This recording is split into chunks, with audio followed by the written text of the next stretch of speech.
Picture a county where the 20th century stops at the end of the driveway. Now fill it with telephone booths standing alone at the edges of cornfields, wired, working, ringing sometimes into the dark with nobody in them, because the families who built those booths will not allow the same telephone inside the house. Add grown men forbidden moustaches by their own conscience, rag dolls sewn deliberately without faces, hired cars full of passengers who will never in their lives hold a driver's license, and a one-room school the state of Pennsylvania keeps trying to close while the fathers of its pupils quietly choose jail rather than comply. That's Lancaster County, Pennsylvania, in the middle of the 1950s. 50-some miles west of Philadelphia, on some of the richest limestone farmland on the continent. The American century is roaring past it on Route 30. Chrome bumpers, television aerials, Eisenhower on the radio, a Broadway musical about these very farms selling out in Manhattan. While behind the roadside produce stands, thousands of people are living by lamplight on purpose and prospering. A place where you could watch a diesel milk truck idle in a farm lane at dawn, while the man loading its cans has never flipped a light switch in his own kitchen. A place that looks, from the road, like the strangest community in America, and is, from the kitchen, one of the most carefully reasoned. We're going back there tonight, not as tourists leaning out of a bus window with a box camera. We're going inside the logic. 10 things, 10 sights that stopped outsiders cold in the 1950s and still stop them cold today. Counted down from the merely confusing to the quietly profound. And I'll be honest about the ranking because this channel runs on honesty. The list is not ordered by how strange each thing looks. It's ordered by how deep the reason goes. That's the whole secret of tonight's episode, and I'll hand it to you right now so you can settle into your pillow with it. Every single strange thing on this list makes sense. Not approximate sense. Not quaint postcard sense. Exact, argued, 2 centuries considered sense. The strangeness is only ever the surface of a decision. Somebody, at some dated moment, weighed a piece of the modern world in both hands, asked what it would do to their family and their church, 20 years on, and set it down. Strange from the road, normal from the lane. That phrase is going to come back tonight, so keep it somewhere soft. So I make these history stories, and after all this time I still couldn't tell you whether anyone genuinely sleeps to them, or whether you're all just gentle weirdos who like to drift off learning why a grown man in 1955 may grow a beard to his collarbone but must shave his upper lip bare. Either way, subscribe if you like, don't if you don't. The Amish would approve of your restraint. Get comfortable. Here we go. 2 promises first because they matter. First, there is no such thing as the Amish, singular. What outsiders call one people is hundreds of self-governing church districts, spread from Pennsylvania to Ohio to Indiana and beyond, each district small enough that everyone fits in one farmhouse, each one deciding its own discipline. What one district permits, another forbids. Some allow buttons where others require hooks. Some had made peace with a machine that their cousins 2 valleys over would not touch. So all night when I say in many old order districts or in some settlements, that is not me hedging. That is me being accurate. Where practice varies, I will flag it. And where the documented record ends and reasonable guesswork begins, I will tell you which is which. Always. Second promise. The roads tonight are real, the dates are real, the court cases and the fires and the frozen phone booths are real and checkable. But the eyes I'm going to lend you, a tourist's eyes, a milk hauler's, a schoolboy's, a mother's, those are borrowed. Stitched together from many documented lives into someone you can stand inside. The rooms are real. The witness is a composite, so that you can be there. That's the deal this channel always makes with you, and I make it out loud. One more breath of geography before the countdown so you know where your feet are.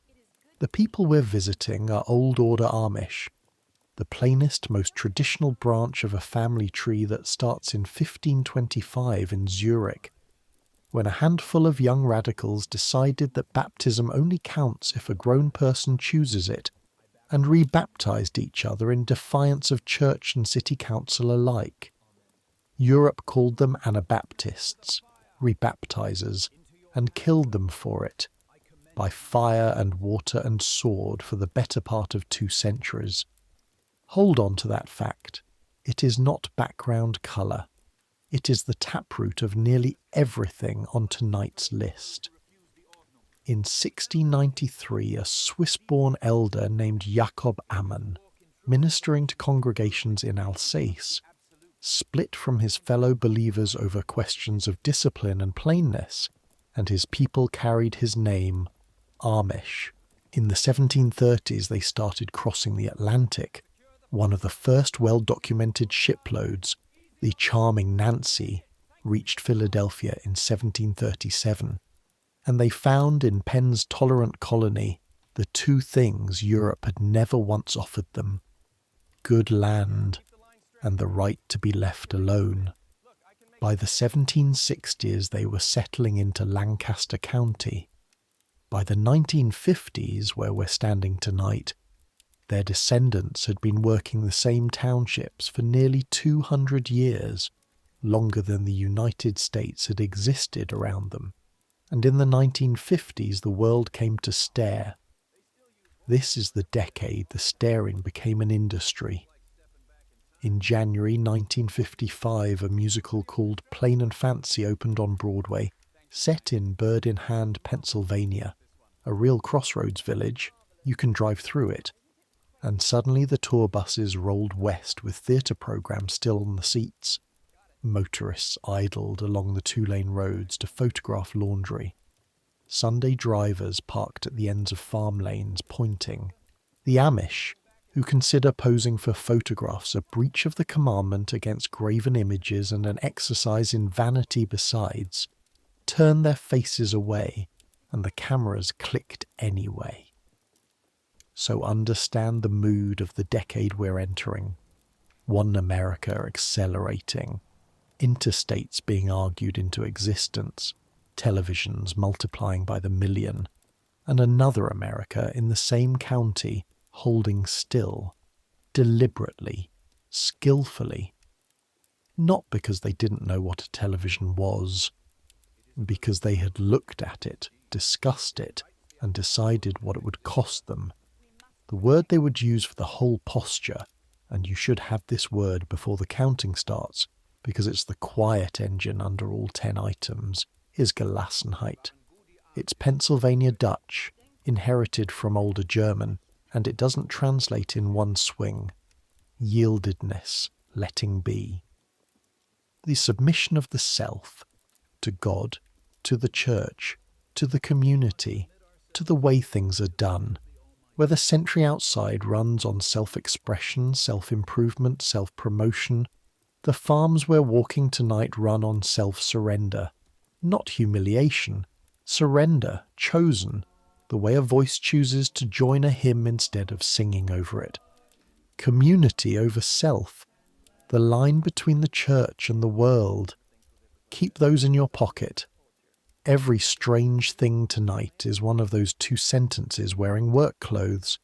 Now. It's a warm evening in the summer of 1955. The hay is in, and the light over Lancaster County has gone the colour of cider. Somewhere a windmill is turning with a sound like a slow clock. Let's count. Number 10. The barns are covered in magic symbols. Except they aren't, and that's the strange part. So we're starting the countdown with the one item on this list that isn't Amish at all, which is exactly why it belongs here. Because the single strangest thing you could see in Amish country in 1955 was busloads of Americans buying protection from witchcraft signs that the Amish have never once painted do not believe in and would quietly consider a sin to hang. Here's how it looks from the outside. You're in the tourist seat this time. Borrow these eyes. It's July. Your family sedan is somewhere west of the town of Intercourse, Pennsylvania. Yes, that's its real name. Settled long before the word went sideways. And no, nobody local will laugh with you about it. And the barns along the road are enormous. Not big. Enormous. Great timber 4-bay barns, some of them 60, 70, 90 feet long, their upper floors overhanging the barnyard, whitewashed or red, and on the gable ends of some of them, stars. Painted stars inside, painted circles 4 feet across, 6 feet across, 8-pointed, 12-pointed, wheels of red and yellow and green, compass roses blooming on weathered siding. And at the souvenir stand where you stop for root beer, plywood versions of those same stars are stacked like records in a bin, and the hand-lettered sign says Hex Signs, and the fellow selling them, English, as the Amish would say, meaning not Amish, meaning you, tells you cheerfully that the round one with the 12 points keeps lightning off the barn, the one with the 2 birds brings double good luck in marriage, and the star with the raindrops brings rain. Your daughter picks one to hang over the garage back home. Everybody's happy. Now come stand at the kitchen door, because the view from the lane is entirely different, and the farmer whose lane it is, white beard, no moustache, we'll get to the moustache, it's item number 6, could tell you 3 true things that would spoil the souvenir a little and improve it a lot. First true thing, look at his barn. Really look. It's the biggest, best kept barn on this stretch of road. Whitewash so bright it hums in the July sun, and there is nothing painted on it. No star, no wheel, no bird. There's never been anything painted on it. Drive this county with your eyes sharpened, and you'll see the pattern snap into place like a puzzle. The decorated barns and the buggy-filled farmyards are almost never the same farms. The families who paint those glorious stars are Pennsylvania Dutch, yes, but they're the other Pennsylvania Dutch, the Lutherans and the Reformed, the so-called church people, the fancy Dutch, descendants of the same great German-speaking migration of the 1700s, but never plain, never opposed to ornament, proud of their barns the way a man is proud of a good coat. The Amish and the Mennonites, the plain people, the sectarians, are only ever a small minority of the Pennsylvania Dutch world, maybe 1/10 of it in the old counties. The tourist trade took the plainest people and the fanciest folk art of 2 neighbouring cultures and stapled them together into one souvenir. Nobody local was consulted. Second true thing, even on the fancy barns the protection story is mostly modern salesmanship. The painted barn star is real and old. Decorated date stones and stars go deep into the 1800s in these counties, and the star patterns themselves echo older German folk motifs that came over in immigrant chests, on birth certificates and dower furniture, long before anyone painted them 10 feet tall. But the word hex, German for witch, got welded onto them for a national audience mainly in the 20th century. A New England writer and photographer named Wallace Nutting, touring in the early 1920s for a book called Pennsylvania Beautiful, reported that the stars were witch marks to ward off evil, and the idea was too delicious to die. By the 1950s, our decade, there were Dutch country craftsmen leaning happily into the legend, painting signs by the 100 for the tourist stands, retailers in Reading and Lenhartsville cheerfully assigning a blessing to every pattern. This one for rain, this one for love, this one against lightning, folklorists spent the same decade arguing about it in print. Some collected old farmers who did remember a whiff of protective meaning. Most concluded the stars were, in the old farmer's own phrase, "choost for nice," just for pretty. That phrase is documented. It is the best phrase in the whole controversy, and I want it stitched on something. Third true thing, and this is the one that earns this item its place on an Amish list, even though the signs aren't Amish. Ask why the Amish barn is bare, and you've found your first piece of the real logic of tonight. A painted star is ornament. Ornament is display, and display is pride, and pride, Hochmut they'd say, is the engine of the world. The Thinger Lasenheit exists to starve.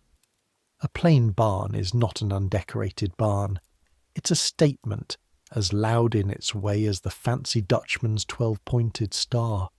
This farm does not advertise itself, and as for hanging a sign to turn away witchcraft, that would be worse than vanity. That would be trusting paint for what only God provides.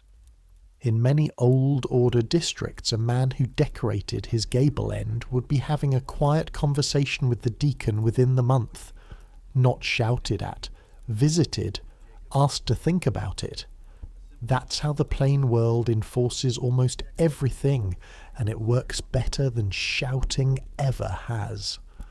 So the souvenir on your garage back home is real folk art with a borrowed legend, made by the wrong Dutchman, sold in front of barns it never touched, strange from the road, perfectly clear from the lane. And if the mix-up bothers you, be gentle with yourself. All night long we're going to find that most of what the world thinks it knows about these people is a photograph taken from a moving car. The rest of tonight is us stopping the car. Number 9. Nobody here is Dutch. Not one family. And yet everyone, the plain farmers, the fancy farmers, the county itself on its tourist brochures, is called Pennsylvania Dutch, and the language you'd hear across every Amish supper table in 1955 is called Dutch by the very people speaking it. And it is German, has always been German. The strangest thing about the most famous name in Lancaster County is that it's a 200-year-old translation error that everybody involved decided to keep. Borrow a new pair of eyes for this one. You're behind the counter of a dry goods store at a crossroads village, bird in hand, say, the one from the Broadway musical, though the store predates the musical by a century. It's a Thursday morning in the fall of 1955. The bell over the door rings and an Amish grandmother comes in with 2 grandchildren, a boy of about 10 and a girl a little younger, and as the door swings shut behind them, the sound of the street changes into another country. The grandmother is talking to the children in a language that rolls and softens in the back of the throat, quick and warm and completely opaque to you. Except that every 10th word or so, something English bobs up in the stream like a cork. Fence wire, insurance, vaccinate. The boy answers her in the same language. Then he turns to you and says, in English as plain as yours, just flavoured, the vowels sitting a little differently. She wants to know, have you the canning lids, the wide ones, and what do they cost now? And here is what you are actually hearing, and it's worth slowing down for, because you're listening to a sound that has survived in this valley since before the United States existed. The language is Deutsch, Pennsylvania Dutch, and it is at bottom the German of the Palatinate, the war-scoured wine country along the Middle Rhine, carried across the ocean between roughly 1727 and 1775, when tens of thousands of German-speaking families poured through the port of Philadelphia into Penn's back counties. Swiss German, Alsatian, other dialects came too, and in the new farm country all of it milled together, generation over generation, into one shared dialect that belongs to this side of the Atlantic. American soil's own German, seasoned for 2 centuries with borrowed English words for the things the old country never needed a word for. And Deutsch is simply the dialect's own word for itself, the same word as the standard German Deutsch. German. The English-speaking neighbours of the 1700s heard Deutsch, wrote down Dutch, and in fairness to them, in the English of that era, Dutch was still commonly used loosely for Germans and Hollanders alike, High Dutch and Low Dutch. So it wasn't even exactly a mistake at first.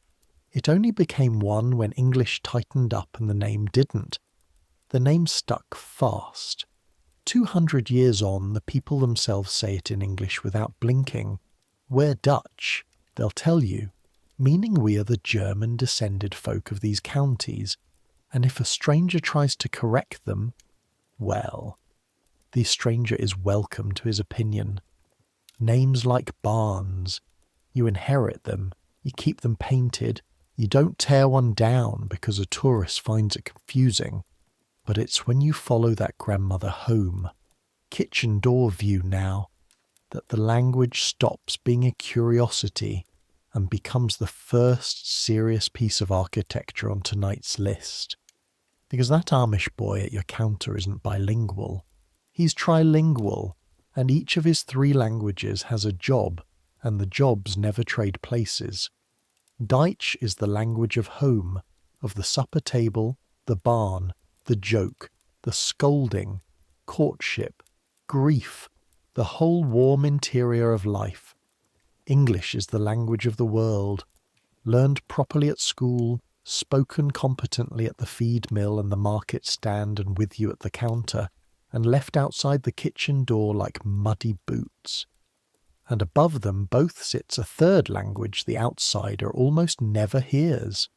High German, Luther's German, the German of the family Bible. When the district gathers for worship every other Sunday, the scripture is read, and the hymns are sung in that old sacred German from the Ausbund, a thick little hymn book first printed in 1564. Its oldest hymns written by Anabaptist prisoners in the dungeon of Passau Castle in the 1530s. Men singing about steadfastness while waiting to find out if they'd be killed with their baptism. 400 years later, in a Lancaster farmhouse, their descendants are still singing those same words, unaccompanied, in long, slow unison lines that can stretch a single verse over many minutes. The Ausbund is generally reckoned the oldest hymn book in continuous use anywhere in the Christian world. No organ, no harmony, no hurry. A room full of voices agreeing to move at the speed of the slowest singer, which, if you think about it, is the whole community in one sound. And I'll flag the edges as promised. How much High German the average farmer truly commands varies. For many it's a church language the way Latin was for a medieval English ploughman, recited and revered more than chatted in. And the preaching itself slides along a scale from formal German toward Deutsch, depending on the district and the preacher. The record is honest about that, so I am too. Now step back and see the system, because it is a system, and nobody had to design it. 3 languages, 3 concentric rings. High German for God at the centre, Deutsch for the family and the church community, the middle ring, the ring you live in, English for the world, the outer ring, used skillfully and then set down. The dialect isn't a leftover, it's a fence. As long as the supper table runs on Deutsch, home cannot be colonised by the radio voice of the sentry outside, because the sentry outside doesn't speak it. A child raised in that kitchen learns before he can name it that the world has an inside and an outside, and that the door between them is his to manage. Language, on this list is the first thing that looked like a quaint survival from the road and turns out from the lane to be a load-bearing wall. In the 1950s, state authorities pressing the school question, will stand inside that fight at number 5, took it for granted that the dialect would fade within a generation or two once schooling was consolidated and modern. Hold that prediction in your hand tonight and feel how light it is. The dialect outlived the officials, outlived the prediction, and is spoken today by more people than in 1955, for the simple reason that the kitchens kept running on it. The world got the name wrong and the future wrong. The Dutch, who are German, got both right. Number 8. The dolls have no faces. In a farmhouse bedroom, on a quilt whose pattern has a name older than the county, sits a rag doll in a tiny plain dress and a tiny black bonnet, everything stitched with the same care a mother gives a Sunday shirt, and where the face should be, there is nothing. Clean blank muslin. No eyes, no mouth, no painted rosy cheeks. To an outsider wandering a farm sale in 1955, that blank oval reads as eerie.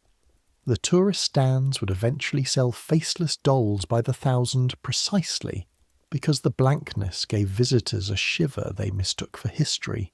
But stand in the bedroom doorway a while, and the shiver resolves into one of the tenderest and most exact pieces of theology on tonight's list. Borrow a mother's hands for this one.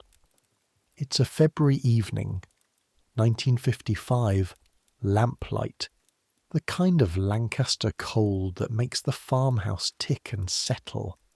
The children are asleep upstairs, on the kitchen table, a worn-out work dress, navy blue, two-patch now even for chores, and a pair of scissors, and a paper of pins and a needle threaded with white. You're making a doll for your youngest daughter's birthday, and you make it the way your mother made yours, which is the way her mother made hers. The body first cut double from muslin, stitched and turned and stuffed firm with rags. Feel that in your fingers the pleasant resistance of packed cotton, the seam pressed flat with a thumbnail, then the dress from the navy blue hemmed small, then the apron, then the bonnet, its tiny brim stiffened with a scrap of buckram, its strings just long enough to tie. Every piece is a miniature of what your daughter herself wears, and that's deliberate. The doll is dressed plain because the child is dressed plain, and the child is dressed plain because the family is, and there is no age at which the pattern doesn't hold. Last, you take up the blank head, round and white in the lamplight, and you set the needle down. Done. The blankness isn't an omission, it's the finish line. You made the doll right, and right means no face. 2 reasons, and the Amish would give you both, and they braid together. The first is the old commandment, the second of the 10. Thou shalt not make unto thee any graven image, nor any likeness of anything. The same verse, Exodus chapter 20, that turns Amish faces away from the tourist's camera keeps the needle away from the doll's face. A doll with painted eyes is a likeness, a little image of a person. A blank doll is just cloth in the shape of comfort. You can hold it, dress it, love it. It never pretends to be somebody. The second reason is the one that catches most visitors off guard when they finally hear it, because it isn't stern at all. A face is where prettiness lives, and prettiness is where vanity starts. Give one doll blue eyes and lashes and a pink smiling mouth, and some other doll in the room is suddenly plainer, and some little girl is learning, at play, which is where the deepest lessons soak in, to rank faces. The blank doll can't teach that. Every doll equal, every doll plain, no doll prouder than another. The whole architecture of Gelassenheit, of demot, humility, scaled down to fit a 6-year-old's arms. The toy is the catechism. She'll never be lectured on it. She'll simply have absorbed before she can read that who you are doesn't live on the surface of you, an idea the sentry outside the lane would eventually pay by the hour to relearn. Now the honest flags, because this item has soft edges and I promised you edges. The practice is real, old and documented. Museum collections and family attics across the plain communities hold faceless dolls reaching back through the 19th century, and the no graven image explanation is the one the communities themselves give. But it was never a written statute enforced identically from district to district like the automobile question, and the record is comfortably untidy. Collectors will show you old dolls from plain families with simple stitched or penciled features, and store-bought dolls, faces and all, did find their way into some Amish farmhouses. Family stories tell of a face left as bought in one house, and in another, rubbed gently away by a grandmother who knew exactly where the line ran under her own roof. In many old order districts, faceless was simply how a doll was made. The way bread was simply how flour was used. In others, the question never rose to the level of a question. Where a museum can date a faced doll to a plain household, I count that as documented. Where a tourist stand sign tells you every Amish doll has always been faceless by iron law, that's the postcard talking. The truth is gentler and better. Not a prohibition carved over the door, but a habit of humility carried in the hands, mother to daughter, until it was simply the shape love took in cloth. And one more small, true thing before we count again. A thing I find stays with people. A faceless doll cannot look back at you, which means a child talking to her doll in the lamplight is never performing for it, the way children perform for the painted, delighted eyes of a store doll. The blank face receives whatever the child brings it. Sorrow, nonsense, sleep, without an expression to satisfy. Plain, patient, unimpressed, endlessly available. Which is to say, the doll is practice, and what it is practice for is being loved without being watched. Strange from the road, from the bedroom doorway, with the lamp turned low, maybe the least strange thing in the house. Number 7. There are coats in this county that have never known a button. Look close at the men filing into a farmhouse on a church Sunday.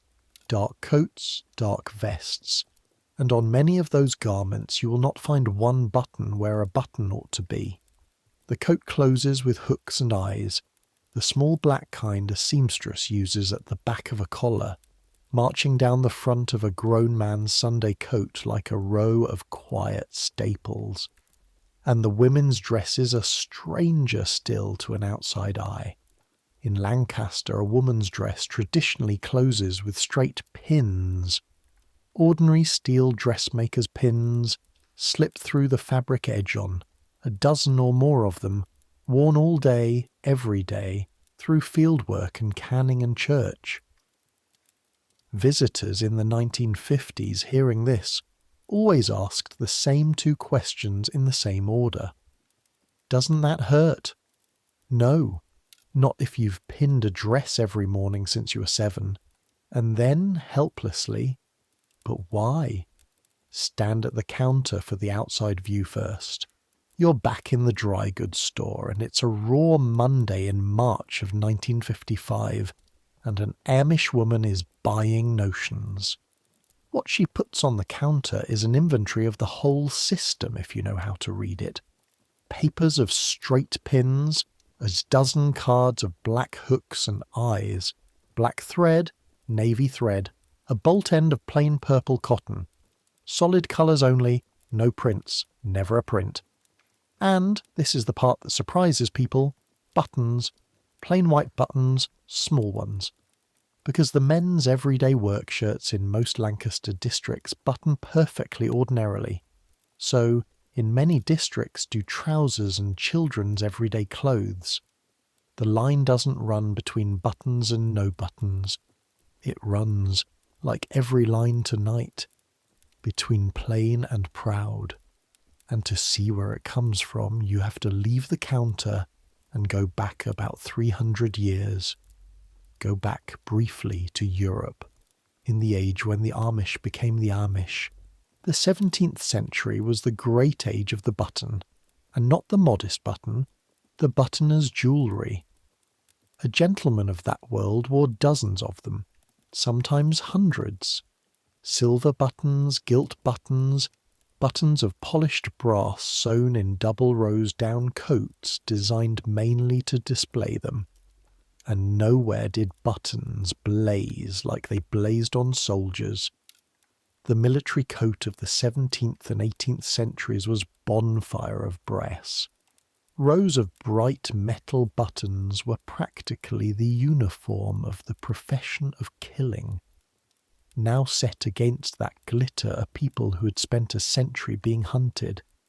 The Anabaptists whose martyrs were drowned and burned by the very states those brass buttons served, and whose faith forbade them the sword outright. When Jacob Amann and the leaders around him, in the 1690s, pressed their congregations towards stricter plainness, plain, untrimmed clothing as a visible fence against the world, the gaudy button was an obvious thing to set down, not because a disc of horn fastens cloth sinfully, because in that century the button was decoration, display, wealth worn as light, and on the soldier the polished insignia, violence. The hook and eye was the button's opposite number, black, hidden, silent, purely functional. It closed your coat and said absolutely nothing else about you. Plain groups wore the choice so visibly that outsiders in Europe and America took to calling such folk hook and eyers, and the nickname followed them across the ocean. What began as a rejection of glitter hardened over generations into something better than a rejection, an inheritance. By 1955, no Lancaster farmer fastening his Sunday coat is thinking about brass-buttoned grenadiers. He's thinking that this is how his father's coat closed, and his grandfather's, and that when the men of the district sit shoulder to shoulder on the benches, every coat closes the same way, and that last part is the living reason. One way for everyone. No man's chest a display case. Now borrow younger hands, because the inside of this item is best felt at age 14, getting dressed in a cold upstairs bedroom on a church Sunday morning. The house below you is already awake. Stove lids clanking, your mother's voice, the smell of coffee climbing the stairs. Across the bed lies your mutzer, the long Sunday coat you were given when you started sitting with the men. Black wool, split-tailed, no collar to speak of, no lapels, no outside pockets, and down its front the row of hooks. Your fingers are cold and the hooks are small, and there is a knack to it. Press, slip, seat, feel the tiny click through your fingertips, and about halfway down the row, some ancestral part of you settles. This is the sensory truth outsiders never get to feel. Fastening a row of hooks and eyes is slow. It cannot be rushed the way buttons can. Getting dressed for church takes exactly as long as it takes. Every hook a small deliberate agreement, and by the bottom of the row you're dressed in more than wool. You're fastened into a line of men 3 centuries long. Downstairs your sister is pinning her cape and apron with the speed and precision of long practice, each pin sliding flat through the layers, and if you asked her whether she feels imprisoned by pins, she would look at you the way you'd look at a tourist. The pins mean her dress has no ornament at the closures at all, nothing to vary, nothing to show off, nothing to covet, and they mean her dress can be adjusted, repinned, resized through the years, which a buttoned bodice cannot. Plainness and thrift in one gesture. Her grandmother pinned. Her granddaughters will pin. On this farm that sentence is not a complaint. It's a comfort. And now the flags, in close order, because dress is where the variety of the plain world shows most, and I promised accuracy over postcard. Practice varies by affiliation, sharply. In many old order districts, the strict hook-and-eye rule concentrates on the men's Sunday and dress coats, the mutzer and the everyday wamus, while work shirts button without a second thought. In the most conservative affiliations, the hookless line runs further through the wardrobe, and in more progressive plain groups, buttons have quietly won territory. Some plain communities came to be known as button people, precisely because their buttons distinguished them from their hook-and-eye neighbours. The fastenings on a man's coat could tell you, at 40 paces, which church he answered to. Lancaster women's straight pin dress is documented and was standard in our decade, but elsewhere in the plain world women's dress is fastened with hooks, or in some affiliations, snaps. The pin is a Lancaster signature, not a universal law. And whether a particular district in 1955 permitted a zipper on a work jacket, that was decided the way everything is decided by that district, in council, and not by me tonight. The constant underneath all the variation is the only thing you actually need to carry to sleep. On a plain garment, every closure answers one question. Does this fasten the coat, or does it decorate the man? Fasten. Stay. Decorate. Go. A rule small enough to sew with, big enough to build a people on. Number 6. The beards have no moustaches. Of all 10 items tonight, this is the one outsiders in 1955 could see from the farthest away and understand the least.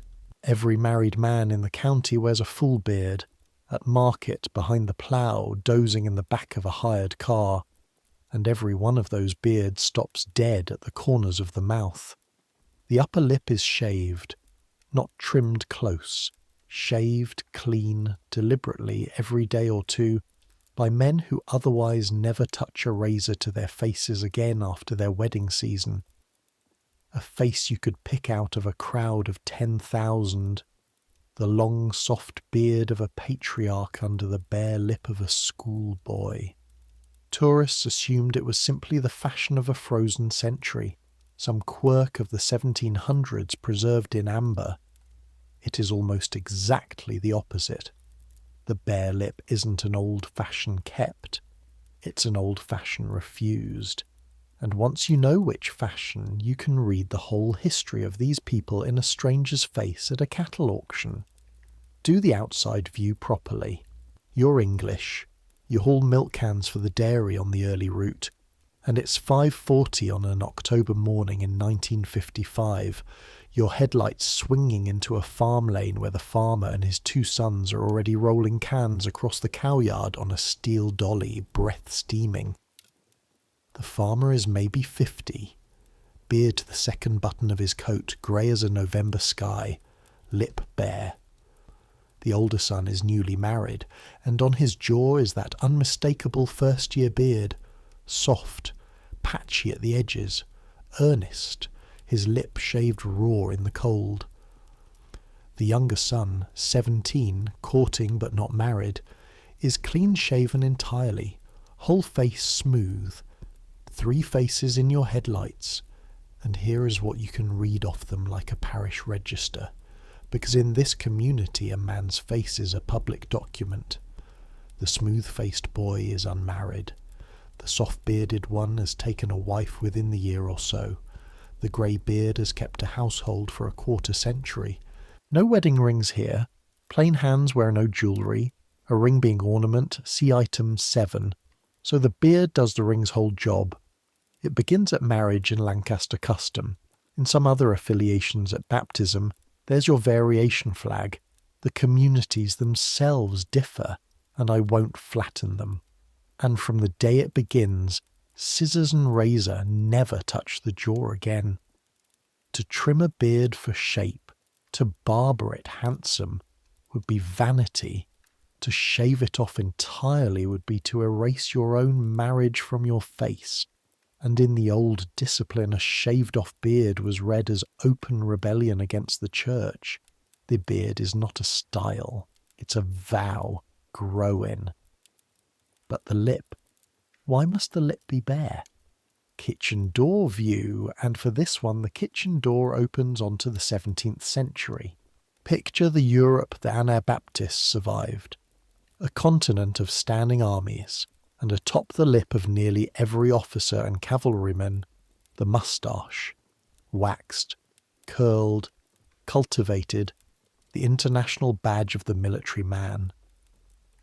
For roughly 2 centuries, from the pikemen of the religious wars through the hussars and grenadiers of the 1700s, and on into the parade ground empires of the 1800s, the moustache belonged to the soldier the way brass buttons belong to his coat. Some European armies at various points actually required moustaches of their troops by regulation. Now remember who these farmers are. Their ancestors were burned by those states, drowned by them, hunted by their soldiers, and their faith, from its first Zurich generation onward, forbade them ever to carry a sword, swear an oath, or strike back. Non-resistance, they take the Sermon on the Mount at its plain word, resist not evil, is as close to the centre of Amish faith as anything on this list. So when the plain churches drew up the boundaries of their appearance, the moustache fell on the far side of the line, and it fell hard. It was the soldier's ornament, the killer's flourish. Pride and violence waxed into a single fashion. The beard, honoured by scripture and worn by the patriarchs, they kept.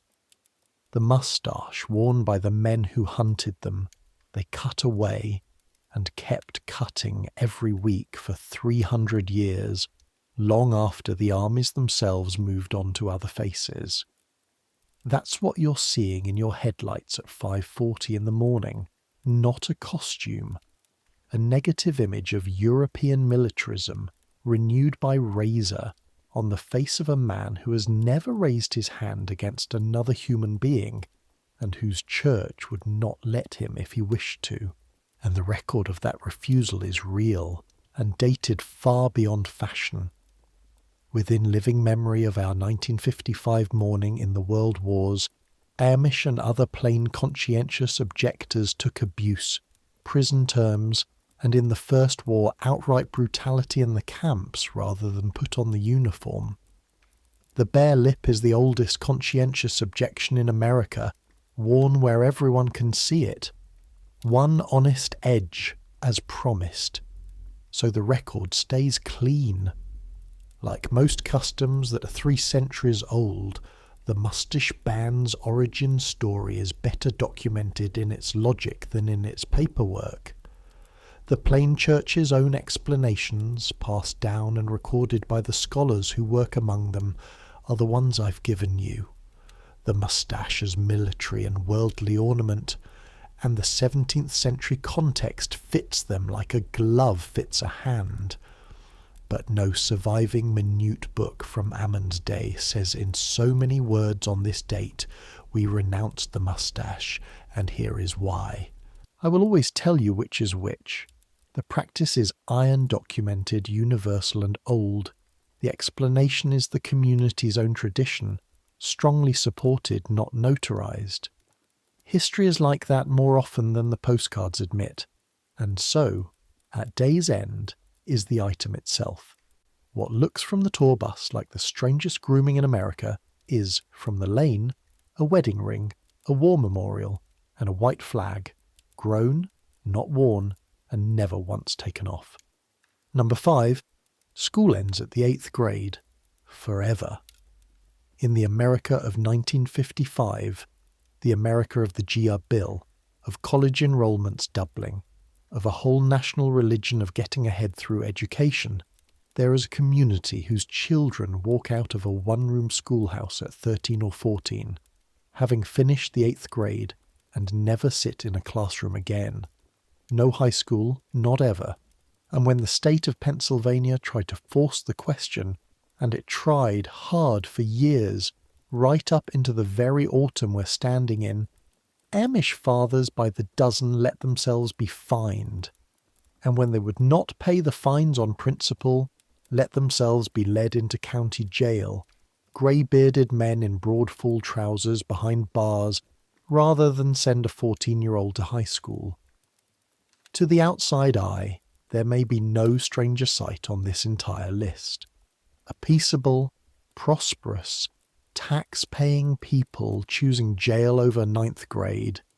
So let's stand inside it, because this is the item where the strangeness stops being charming and becomes a collision, and where the inside logic, once you finally hear it whole, lands hardest of all. Borrow a scholar's seat first. That's the plain word for a pupil, a scholar, and it's used without irony for a 7-year-old learning her letters. It's a Tuesday in November, 1954, and you are 11 years old. 3rd row of a one-room school at a country crossroads. Feel the room before anything happens in it. The coal stove ticking in its sheet metal jacket, the smell of chalk dust and wet wool and the banana somebody's mother packed. 30-some scholars in 8 grades under one teacher. A plain young woman of about 19 who finished this same 8th grade herself and was chosen because she was steady and clever and good with children. The little ones up front are chanting short vowels. The big boys in the back row are doing sums a farmer actually uses. Interest, board feet, bushels to the acre. You are passing sentences on a slate-grey November morning, and through the window you can see the whole argument of this item without knowing it yet. Your father and your uncle in the far field with the corn binder, working horses in the fog. Reading, writing, arithmetic done properly, geography, some history, German on Fridays for church. No gymnasium, no laboratory, no guidance counsellor. Recess is softball against the whole school, and in the deep quiet of the afternoon session, when the only sounds are the stove and the scratch of pencils and the teacher's low voice hearing the 2nd grade's reading, there is a kind of order that a visiting official from Harrisburg, standing in the doorway with his hat in his hand, once found difficult to fault. The scholars could read, could figure, could sit still longer than most grown men. That part was never really the fight. The fight was about what comes after. Because here is the collision with its real dates, and the dates matter. Pennsylvania's compulsory attendance law required children to stay in school to well past their 14th birthday. With an old escape hatch, a farm work permit could excuse a 14-year-old employed in agriculture.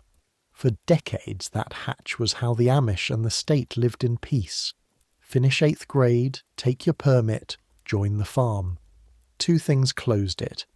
First, the state raised its floor and tightened its permits, and children who finished the 8 grades early were told to repeat the 8th grade.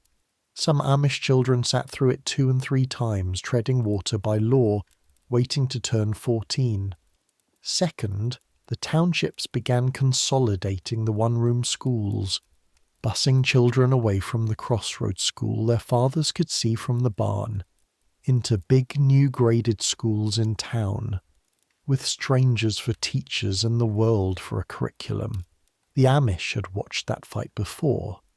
Back in 1937 and 1938 in East Lampeter Township, right in the heart of Lancaster County, parents had fought the closing of their one-room schools all the way into the newspapers and the courts. And out of that fight, the Amish drew a conclusion that reshaped their whole future in this country. if the public school would no longer stay small, near and plain, they would build their own. The first Amish parochial schools date from exactly that era. And through the 1940s and 1950s, the movement grew, farm by farm, plain one-room schools, Amish built, Amish taught. But building your own 8th grade school did not solve 14. The law said school past 14. Conscience said the farm at 14. In the early 1950s, the collision went to court after court in these counties. Fathers summoned, fined, $5 and costs, again and again, summons after summons, and, because paying a fine would concede the state's right in the matter, refusing to pay and going to jail for it, days at a time, repeatedly. Some men were arrested so often it took on a rhythm. Neighbours, English neighbours, mind you, worldly neighbours, more than once paid the fines over the Amishman's own objections just to get them home. Photographs from those years, bearded men in dark coats on courthouse steps, ran in the city papers, and the papers, to their credit, mostly asked the question the state found hardest to answer. What exactly is the Commonwealth protecting these children from? Their fathers? Hold that question, and now walk through the kitchen door, because the Amish answer to it is not. And this is what the century outside always got wrong. It is not against learning. Listen to how it actually runs, in the voice of a father who has just come back from the squire's office with another summons in his coat pocket, saying it plainly across the supper table, because his children deserve to know why the constable keeps coming. 8 grades teaches a child everything the life we have chosen requires. To read the scripture and the newspaper, to write a letter and keep an account book, to figure a load of hay to the penny. We are not against knowledge. We are against what the high school teaches alongside it. Not the algebra, the air, the scorn for handwork, the sorting of children into winners and the rest, the training of a young person at the exact age when his heart decides where home is, to leave, to compete, to climb, to go. High school prepares a child for the world. That is its honest job, and for the world's children it may do it well. But we have spent 200 years, at prices you have heard tonight, learning how to prepare a child for the church and the farm and the neighbour, and the age from 14 to 16 is not spare time. It is the apprenticeship. Those are the years a boy learns land and cattle at his father's elbow, and a girl learns a household's whole economy at her mother's. The years learning moves from the slate to the hands. Take those years and you have not added 2 grades of schooling. You have removed the entire faculty of the only university we have. That is the inside logic, and notice, as always tonight, it is not ignorance. It is a different definition of what an education is for. Enough learning for the life chosen, and all of the life chosen for the learning that matters. The state said, every child must be prepared to leave. The Amish said, ours must be free to stay. Jail against that was the smaller price. Community over self, even when the self in question is your own comfort, your own name in the county paper, your own nights on a jail cot. And our very year, 1955, is the year the collision finally bent, which is why this item sits at number 5 instead of merely aching. A new governor, George M. Leader, a farm-raised man from York County next door, took office that January, looked at the spectacle of conscientious grandfathers in county jails, and chose accommodation over force. Under a compromise worked out that year, Pennsylvania allowed the Amish their own answer to 14, the Amish Vocational School. It is the most Amish institution imaginable. A boy or girl past 8th grade reports a few hours a week to an Amish teacher, keeps a daily journal of farm and household work, does a little English and arithmetic, and spends the rest of the week exactly where the community always said the classroom was: the barn, the field, the kitchen, the shop. The state kept a word it needed: school, and the Amish kept the thing itself. It would take another 17 years and other states' harsher fights. Sheriff's cars chasing plain children into Iowa cornfields in 1965, a case out of Wisconsin, before the United States Supreme Court in Wisconsin versus Yoder, 1972, ruled unanimously that forcing Amish children into high school violates the free exercise of religion. The Chief Justice himself writing in effect what the Lancaster fathers had said across their supper tables all along, that the Amish way of educating by doing had produced, by every worldly measure the court could find, citizens as law-abiding and self-sufficient as any high school ever graduated. The scholars in that November schoolroom knew none of that future. You, 11 years old in the third row, knew only that the stove ticked, that your father was calm about the summons in a way that made the whole thing feel already decided, and that when school let out at last into the grey afternoon, the fog had lifted off the far field, and the horses turned at the headland, and your whole education was standing out there in its work coat waiting for you to be 14. Number 4. Nobody owns a car and everybody rides in them. Park at the Central Market in Lancaster City on a Friday morning in 1955 and watch the curb. A dusty Plymouth sedan pulls up, and out of it steps a complete old-order family. Father, mother, 4 children, market baskets. Plain coats, bonnets, the whole 19th century silhouette, unfolding from a 20th century automobile. The driver at the wheel is English, waits with his newspaper, will carry them home again at noon. Tomorrow the same family will drive their own horse 8 miles to a wedding rather than think of a car. To the tourist this looks like the softest spot on the whole list. Surely, the visitor says, this is hypocrisy with upholstery. If riding is fine, why is owning a sin? Hold that question. It has an answer, and the answer happens to be one of the shrewdest pieces of social engineering on this continent, arrived at by farmers in council, decades before the academics had words for it. Borrow the driver's seat this time, the English seat. You haul milk on the side and you've become, without ever planning it, what the county already calls an Amish taxi. It started 3 years ago when your neighbour asked, could you carry his wife to the hospital at Lancaster for a confinement? And word of a reliable man with a clean sedan travels down these lanes faster than the telephone they don't have. Now your Saturdays are spoken for weeks ahead. You've carried families to funerals 2 counties away, hauled a crated brooder stove home from the railroad depot, waited outside the eye doctor's with 3 bearded elders discussing hay prices in Deitch behind you, like a parliament in your back seat. They pay you by the mile, promptly, cash counted into your palm. Settle up is a phrase you've come to like. And they are, bar none, the easiest passengers you've ever had. No backseat driving since none of them has ever driven. A courteous, genuine interest in the workings of the carburetor, and a policy which you learn the gentle way that the radio stays off.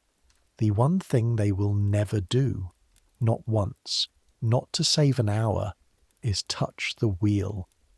You offered jokingly to teach your neighbour's son to drive in the back pasture.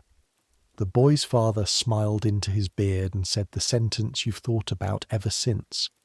If he learns, he'll want. If he owns, he'll go. If he owns, he'll go. That's the entire item, and now let's unfold it. Because the community that produced that sentence had already run the experiment. Go back to the 1910s, when the automobile first came within reach of farm country, the Model T's price falling year by year until ordinary farmers everywhere were buying them. The plain churches watched their own edges begin to fray. Here and there a progressive member bought a machine, and the districts had to decide. The more liberal plain groups made their peace with it. One related church came to be nicknamed half affectionately the Black Bumper Church, because it allowed automobiles so long as every gleam of chrome was painted black against pride. But the old order districts of Lancaster in council in those years said no, not to riding, to owning, and they have held that line together from the horse and buggy decisions of the 1910s and 1920s to this Friday curb in 1955 and far beyond.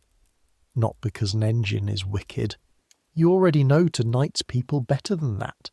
The same farms hire steam threshers' successors, ride the trolley and the train when need calls, ship their milk in a diesel truck. The Amish never claimed machinery was sin. They asked a different question. The question they ask of everything. The question that is practically the whole ordnung in 4 words. What will it do to us? And about the automobile they made a prediction in the 1910s that the rest of America spent the 20th century proving correct to the decimal. A car is not transportation.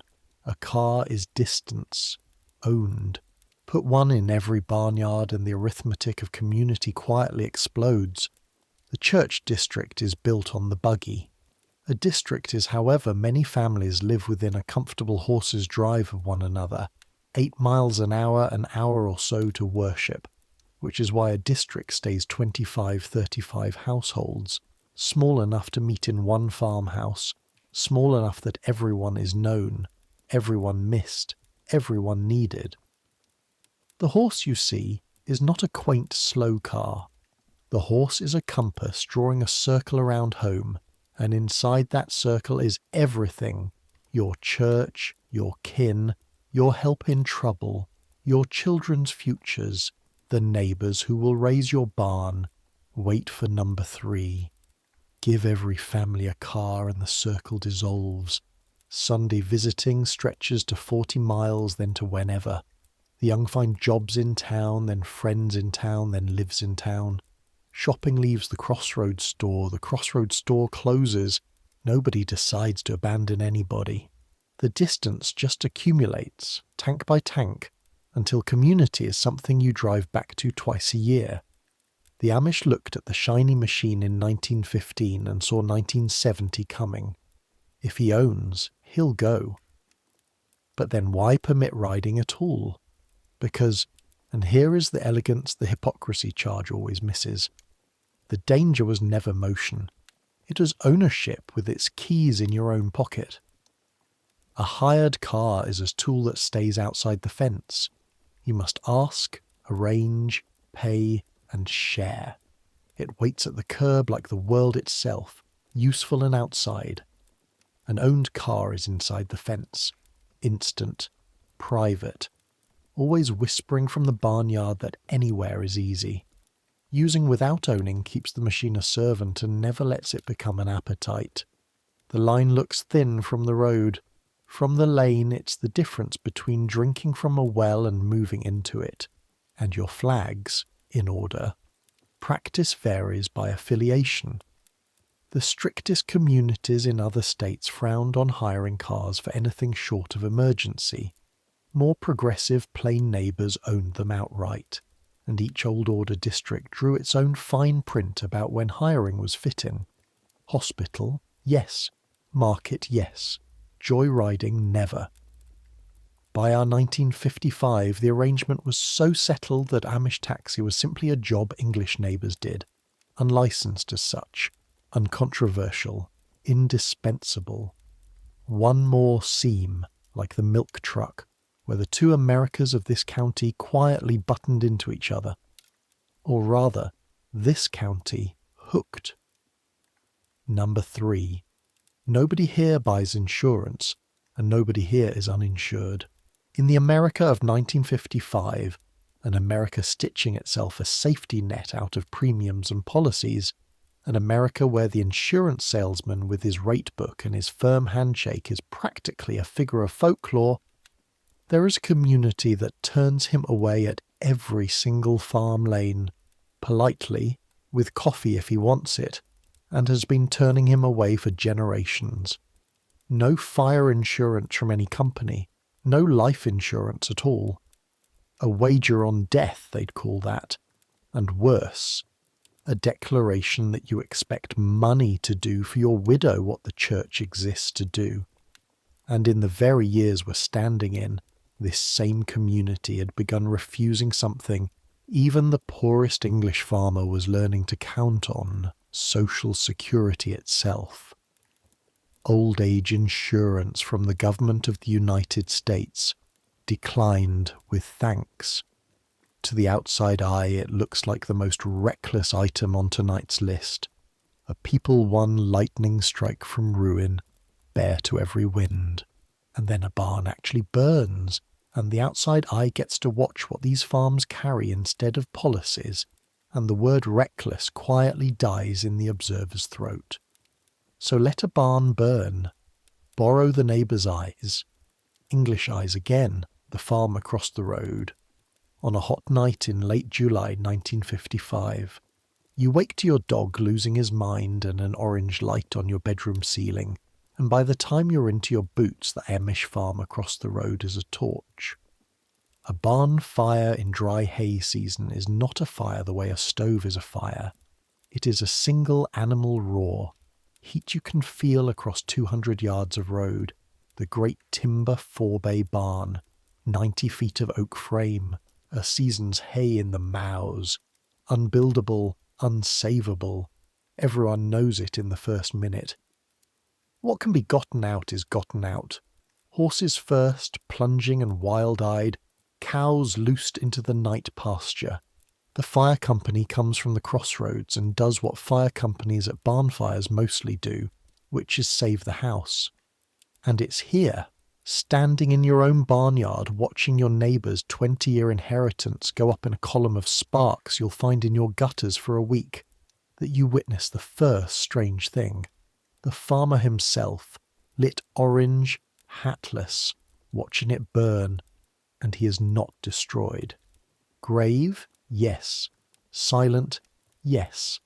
But standing inside some structure you can't see, the way a man stands inside a house in the rain, you will understand what that structure was by Thursday. Because here is what the documented machinery of this community does with a burned barn, and in 1955 it runs like something oiled for 2 centuries. Before the embers are cold, literally before the ash still ticking, the men of the district are in the barnyard in the grey of morning, and the thing they're conducting is not a lament, it is an assessment, which is the second strange thing. Grief here is organised. The deacon is at the centre of it. Remember the deacon from item 10, the quiet visitor. In the plain church, the office of deacon is, among other things, precisely this, the steward of alms and aid, and around him the talk is all measurement. So many feet of frame, so many board feet of oak and pine, so many squares of roofing, so many masons' days for the foundation walls that can be saved. Word is already moving down the lanes faster than you'd credit a community without telephones. We'll see exactly how it moves at number 2. To the sawmills the plain people deal with, to the relatives in the next townships, to the districts adjoining. Within days the lumber starts arriving. The lumber. And this is the point at which every account by every outsider who ever watched it, and the county's own newspapers ran such accounts all through those years, you can look at the photographs, barn skeletons rising in a single day above a sea of straw hats, reaches for the same inadequate word, miracle. It is not a miracle. It is the opposite of a miracle. A miracle is unplanned. This is the most planned event in rural America. It has a name older than the county. In the old dialect, a frolic. Work done together as gladly as play. And a division of labour as settled as a liturgy. The framing crews of experienced men, the boys carrying and the old men joining and arguing detail, the women running a field kitchen that will feed hundreds at noon off plank tables, one day a barn, but tonight, and this is the promise I made you at the start that we keep to our own lane. I'm not taking you up into the raising itself, the timber and the shouting and the dinner tables. That scene belongs to another evening on this channel, another episode's own ground, and it can have it. Tonight belongs to the part the photographs never caught, the part that makes the raising possible at all, the bookkeeping. Because the strangest and most beautiful thing about that barn is not that 300 men built it in a day. It's that the money, and there is money, real money, sawmill and hardware money, was already organised before the fire ever struck the match. Kitchen door view all the way inside now. Since well back into the 1800s, in Lancaster the old people date the arrangement to 1885. The old order districts here have run their own answer to the insurance company, and its name tells you its entire theology, the Amish Aid Society. No offices, no salesman, no profit, no policies with your name in typescript. It is, in the dry language of the world, a mutual assessment plan. Member households are appraised, and when fire or storm strikes one of them, the loss is valued by trusted men, and the cost is levied across all the members, so much per $100 of what each family holds, collected by men of the church who serve without pay. In the wet language of the lane, everyone rebuilds every barn, always, by turns, forever. That's the structure your burned-out neighbour was standing inside at midnight in his barnyard. He was not a man watching his wealth burn. He was a man whose barn existed twice, once in oak, once in the ledger of his church, and only one of them was on fire. And note the design, because it is exquisite. The aid plan deliberately covers the roof over your head and the barn over your herd, and stops. It will not make loss profitable, will not insure a life. The fire relief puts a family back, never ahead. And the premium is not merely money, the premium is also Thursday. Your husband's hands, your table's food, your sons on the carrying crews at every other family's disaster for the rest of your lives. An insurance company pools risk among strangers and calls it a market. The Aid Society pools it among neighbours and calls it church. The product is identical, security. The byproduct is the difference between civilizations. A company pays claims, a community shows up. And once you've seen that machinery whole, the Social Security refusal, the one that baffled Washington, stops being strange at all and becomes simple arithmetic of the soul. The dates run right through our decade. In 1954 and 1955, Congress extended old age insurance to the self-employed farmer, and with it the tax. And the old order Amish, almost alone in America, said no.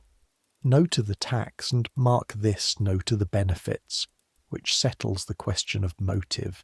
Their reasoning was exactly tonight's reasoning, stated to officials with maddening calm. Caring for the old is the family's honour and the church's commandment. If we pay the government to keep our parents, we have not gained a pension, we have lost a duty. There is no retirement here.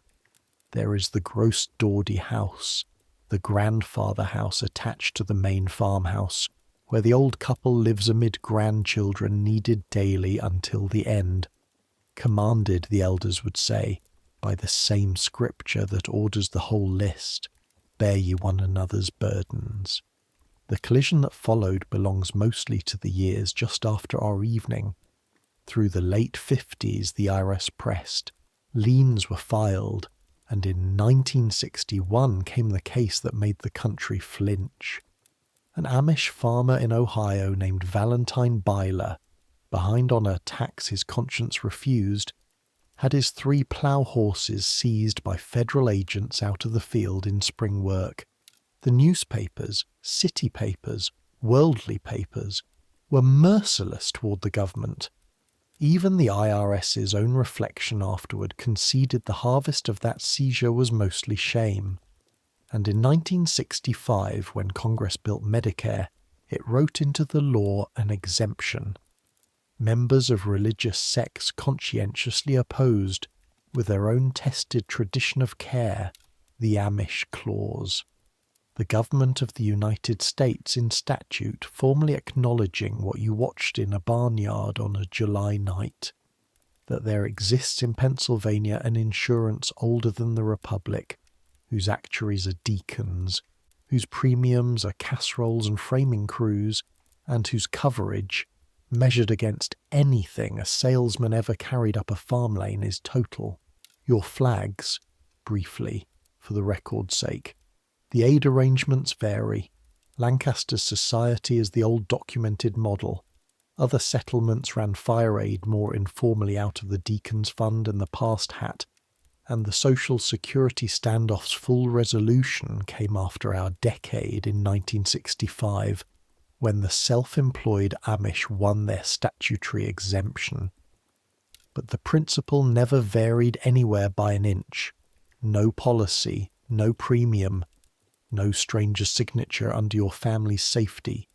The barn is insured in people. It always was. Number 2. At the end of the farm lane, out by the road, in the weather, stands a telephone booth. Not the glass city kind. A little wooden shanty, homemade, the size of an outhouse and often frankly resembling one. Grey planked, sometimes shared by 3 or 4 farms, with a party line telephone inside on a shelf. The families who built it will walk a quarter-mile through January dark to use it. They will stand in it with cold feet, feeding it their nickels' worth of toll calls to a livestock dealer or a doctor or a married daughter in Ohio. And they will not. Not for convenience, not for emergency, not for any argument the sentry can bring to the kitchen door. Allow that same instrument inside the house. To the passing motorist of 1955, this is the most openly baffling sight in the county.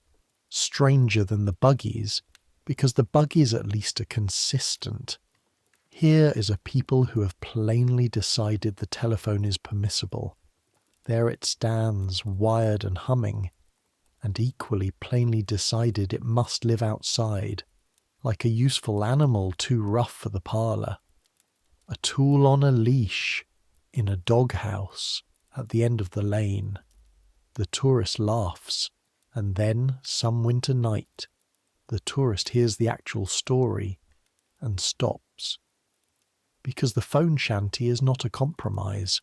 It is a scar, the visible mark of the most instructive fight on tonight's list, and one of the best documented.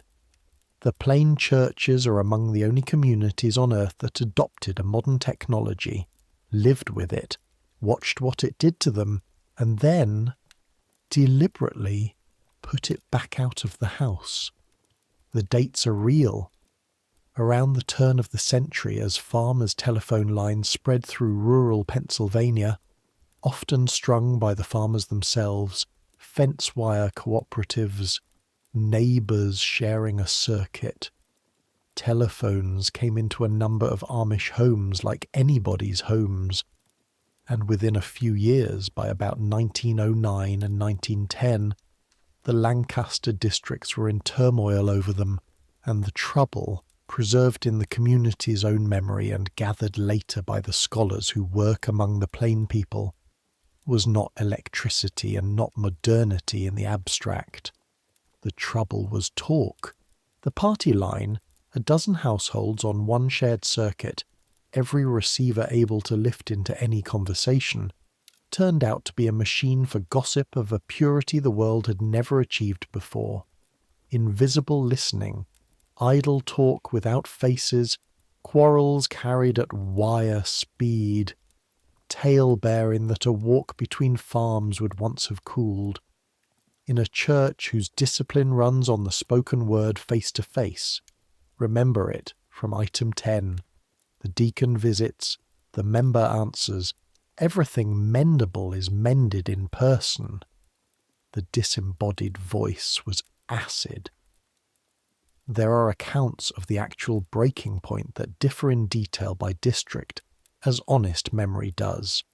A quarrel overheard, words repeated that should never have been said or heard, and I'll flag that fuzziness as I promised. But the outcome is documented granite. The old order districts of Lancaster ruled, around 1910, that the telephone did not belong in an Amish house. Not that it did not belong to Amish life in an Amish house. And in the decades that followed, as the instrument became indispensable to any farm doing modern dairy business, the milk hauler must be reachable, the vet, the feed mill, the doctor. The community arrived, district by district, at the arrangement you can see from the road tonight. The community telephone, outside, shared, unlisted in any parlour.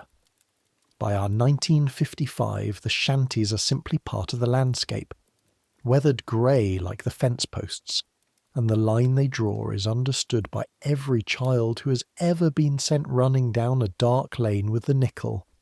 The world may be spoken to, it may not move in. Now stand in one, because this item's inside view is the coldest and finest sensory scene on the list, and it belongs to you. Borrow a mother's errand, February again, 1955, 9 o'clock at night. Your youngest has a croup that has stopped being ordinary. You know the sound. Every mother of that century in every America knew that particular barking note. And so it's the lantern off the hook, the shawl, and out.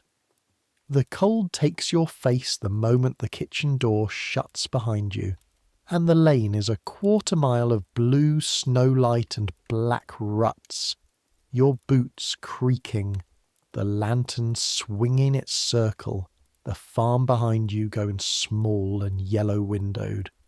The shanty stands at the road like a sentry box, its planks silvered, a drift feathered against its door. Inside, the smell of cold pine and creosote and machine bakelight, a shelf, a stool, the instrument on the wall, a tin box of coins, and, this detail is documented in Shanty, after Shanty and I refused to leave it out, a stub of pencil on a string, and the numbers that matter written on the plank wall itself, in a farmer's careful hand. The doctor, the vet, the milk depot, a son in Indiana. You crank. You ask the operator for the doctor's exchange, and while it rings you stand with the receiver's cold iron against your ear, your breath fogging the little window, and through it you can see your own farmhouse lights far up the lane. Home at the exact distance the church put it. The doctor answers. Steam kettle, he says. Keep the child upright. He'll come at first light if the whistling starts. 4 minutes, maybe 5.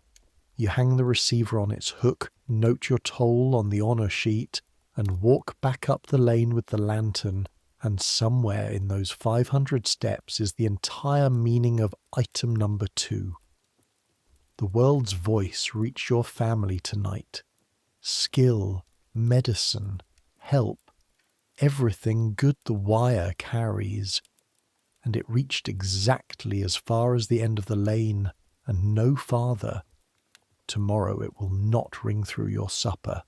It will not call your children by name in their own kitchen, will not sell to them, will not hurry you, will not sit invisible at your table the way it had begun to sit at every other table in America. when your grandchildren's grandchildren, in a century you'll never see, begin buying little glowing telephones they cannot put down, and paying doctors of a new kind to help them look away from them, and writing earnest books about boundaries with the machines in their houses, the shanty will still be standing at the end of the lane, unimpressed, having answered the whole question in 1910.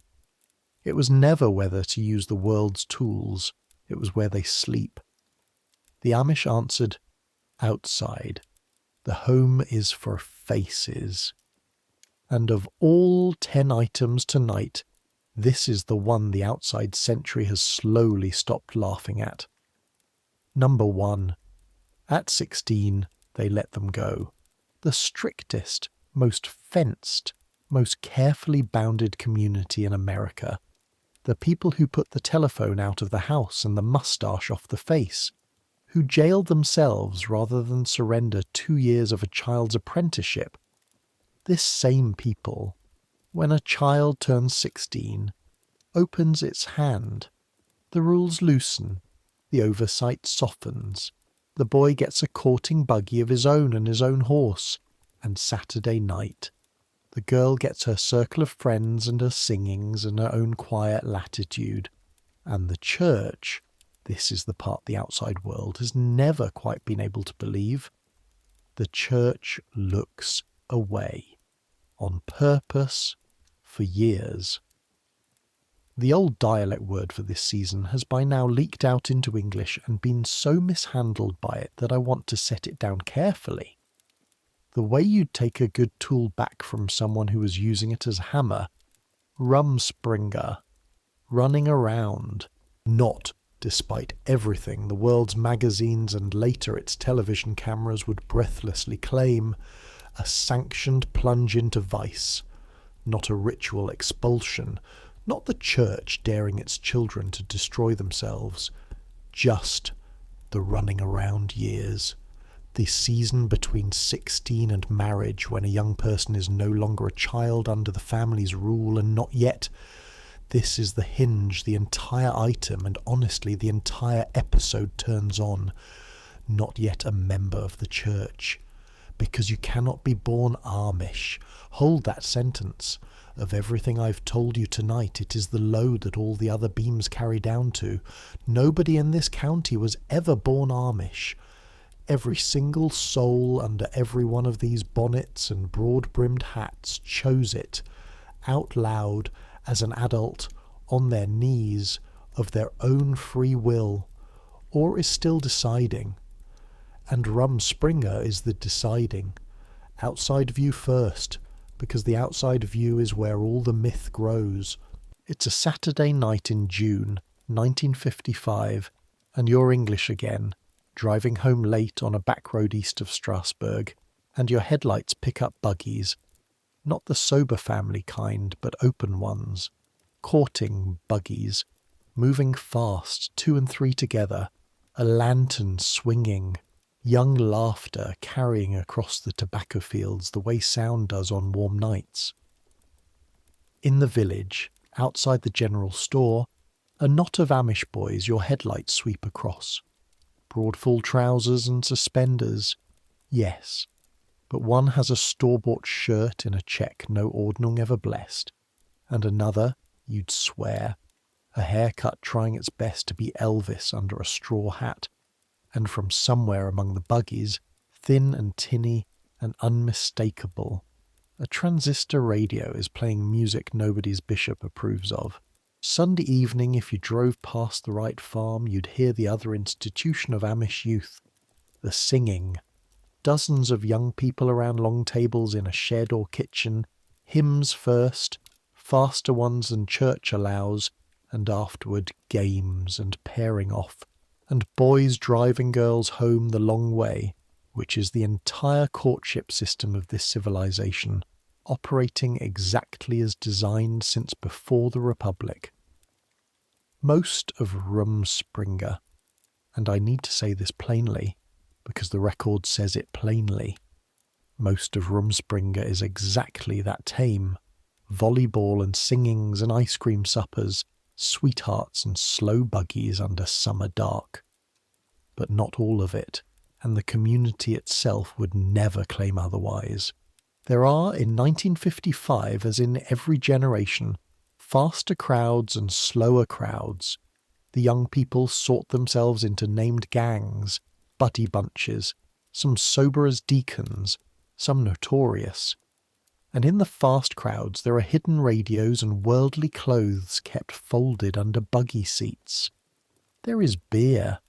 There are boys who slip off to the movies in Lancaster City, and there is, here and there, the boy who does the loudest thing a plain boy can do. Buys a car and keeps it parked at an English neighbour's, half secret, the way a fuse is half lit. Parents see more of this than they let on. And here is the strange thing, the number one strange thing, the thing that put this item at the top of the list. Mostly, they hold their peace. The father who would not let a telephone into his kitchen watches his own son drive off toward the world on a Saturday night and does not bar the lane.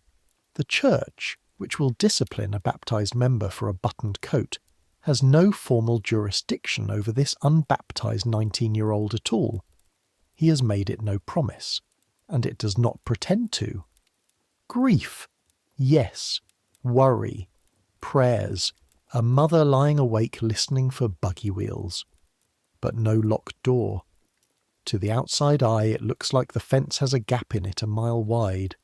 It isn't a gap, it's the gate. And it is the most deliberate thing these deliberate people ever built. Come through the kitchen door one last time. To understand why the gate must stand open, you have to go all the way down to the root of these people. Back past Lancaster, past the ships, past Ammon, to the thing they were named for, the thing they died for, the first fight. In January of 1525 in Zurich, a handful of young reformers concluded from their Bibles a thought that was, in that century, punishable by death. And they acted on it in a house near the Grossminster. They baptized each other, grown men, believing men. And the reason it was worth dying for was this. An infant, they said, can promise nothing. A baptism poured on a baby binds nobody, because faith that is not chosen is not faith. It's geography. Baptism must be a vow made by an adult who could have said no. For that idea their movement was hunted across Europe for 2 centuries. Felix Manz, one of those first Zurich brethren, was drowned in the River Limmat in January 1527. The authorities joke. A third baptism, the first of thousands.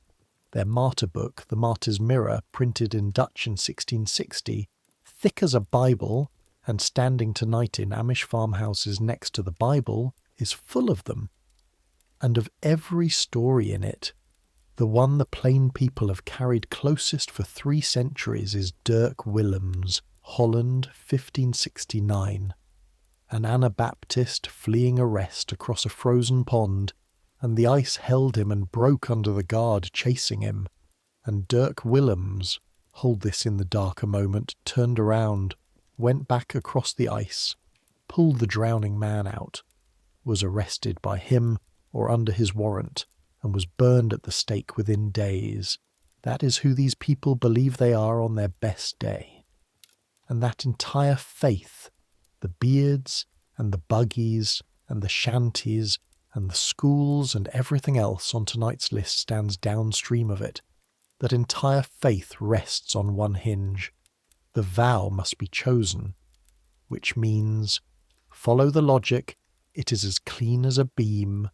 The choice must be real, which means no must be possible, which means the door must be open, actually open, at the exact age when a person becomes able to walk through it. A church of forced members is, to Amish reasoning, no church at all. It is just the world with hooks and eyes.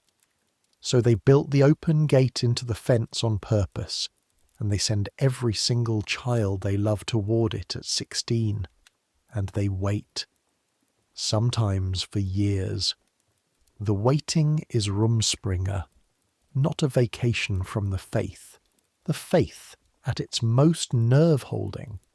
An entire community betting everything it has, generation after generation, that a life of Gelassenheit, seen whole from inside a warm kitchen, freely compared against the world's whole catalogue, will be chosen, out loud, on knees, when the young person is ready, most often in their early 20s, often the same season they mean to marry, since only members marry in the church.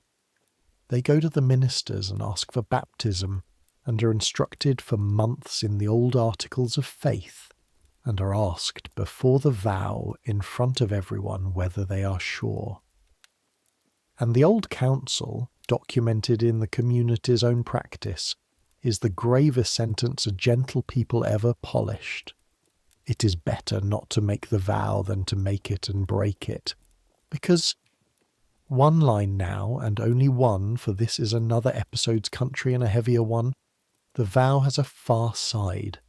A baptized member who later abandons the promise faces the Meidung, the shunning, the slow, formal sorrow of a community closing around a broken oath.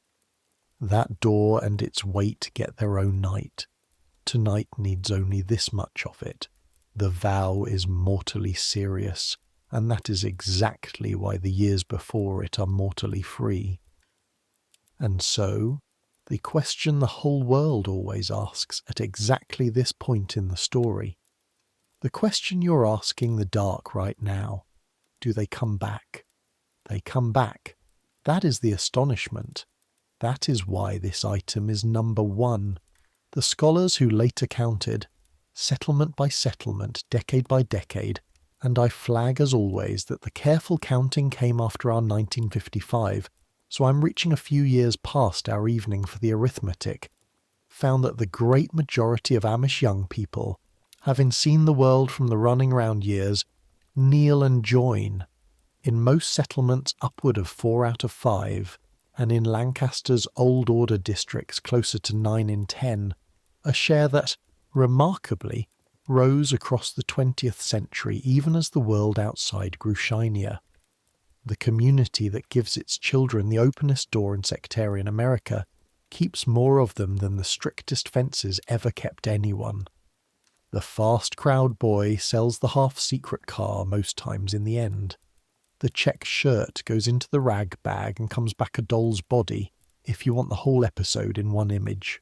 Not all, not everyone. Some walk through the gate and keep walking into English lives, and carry Dutch and a way of pausing before they speak like an accent for the rest of their days. The community grieves them, and if they were never baptized, no shunning follows them. Only distance and letters, and sometimes at funerals tears on both sides of the fence. The door works in both directions. That is what makes it a door. But stand where tonight has brought us and look back down the whole list. The bare barn, the kept language, the blank-faced doll, the hooks, the shaved lip, the 8th grade school, the horse's 8-mile circle, the deacon's ledger, the shanty at the end of the lane, and see what the running around years reveal about every one of them. None of it is a cage because all of it is chosen. Every strange thing on this list is strange precisely because a free adult offered the entire 20th century with the engine running, looked at it honestly and chose the lantern, chose the slow way, the plain coat, the small circle, the burdens of neighbours, on purpose, out loud, knowing exactly what was down the road the other way. The world spent the 1950s asking how anyone could live like this. The Amish answer was never a wall. It was a gate standing open and a path worn smooth by their own children walking back through it. And that is the countdown. 10 strange things, and not one of them, in the end, strange at all. Just consistent, all the way down, with 2 or 3 ideas held longer and more patiently than the world holds anything. That the self is not the point. That the home must be guarded like a well. that a promise means what it says, that help should have a face, community over self, the line between the church and the world, strange from the road, normal from the lane. You knew all the words by item 4. You just watched them put on work clothes 10 different ways. But a list is a daytime shape, all edges and numbers, and the day is over now, so let the numbers go. Let them drop away one by one like tools set down on a bench at dusk, each in its place, needed again tomorrow, but not tonight. We're not going to argue anything else this evening, you and I. We're just going to stay in the county a while longer, now that the counting is done, and let it get dark around us properly, the way it knows how to do here. Because if there is one thing this particular corner of the world has never lost, one thing all 10 items were quietly protecting all along, it is the evening itself, the unhurried, unlit, unbought evening. So come stand in it. It's still that Saturday in high summer, 1955, and the sun is going down over the finest farmland in America. And everything that happens between now and full dark is going to happen slowly, in order, the same order as last Saturday, the same order as 100 years of Saturdays, and nothing on any road anywhere is coming to interrupt it. Milking first, because milking waits for no list. Come stand in the stable doorway while the light goes long and yellow through the dust. The cows came up from the meadow on their own. They always do. They know the hour better than any watch on any wrist in Lancaster City. And now they stand each in her own stanchion, in an order the herd worked out among itself years ago and never varies, pulling hay while the farmer and his sons settle onto their stools. No machine here. In many old order barns of this year the milking is still hands and steel pails, and I'll flag once more, softly this last time, that districts differed on milking machines as they differed on everything, each council drawing its own careful line. But in this barn, tonight, it's hands. Listen to it. The first pulls ring against the empty pail, high and tinny, and then the note deepens as the pail fills and softens, until the sound is just a steady, muffled rhythm under the enormous patience of the animals, and the barn cats materialize out of the straw with the shamelessness of their whole species, and sit exactly where tradition says a squirt of warm milk might come their way. And sometimes, because farmers are the same everywhere and always, it comes. The stable is warm the way only livestock make a place warm, a big, breathing, hay-smelling warmth, and the man's forehead rests against the cow's flank, and her great side lifts and falls under his cheek, and if you asked him what he was thinking, he would honestly say, nothing. Milking is where a mind goes quiet. 60 years from now, men in glass towers will pay money to learn to make their minds do on purpose what this stable does for free twice a day at the price of showing up. The milk goes through the strainer into the tall steel cans, and the cans go into the cold water of the trough to wait for the English truck in the morning. And that handoff, his milk, their engine, the seam where two worlds button together. You understand completely now. That was item 4. It was never a puzzle. It was a handshake, then supper, and you already know the language it happens in. Come to the screen door. You can stand there, the evening's warm, and just listen without understanding, the way we listened at the store counter at item 9. Deitch, rising and falling around the long table. 10 places, 12. The grandparents down from the gross Dawdy house at their own 2 places that are theirs forever. The smallest child in a high chair her great-grandfather made. This silent grace before, heads bowing all at once, a stillness you can hear through a screen door. No words at all, just a house briefly holding its breath in thanks, And then the resumption, dishes passing, the day's news of fields and neighbours traded in a language the sentry outside cannot eavesdrop on. Fried ham and new potatoes and green beans that were on their vines at noon. Bread from Tuesday's baking.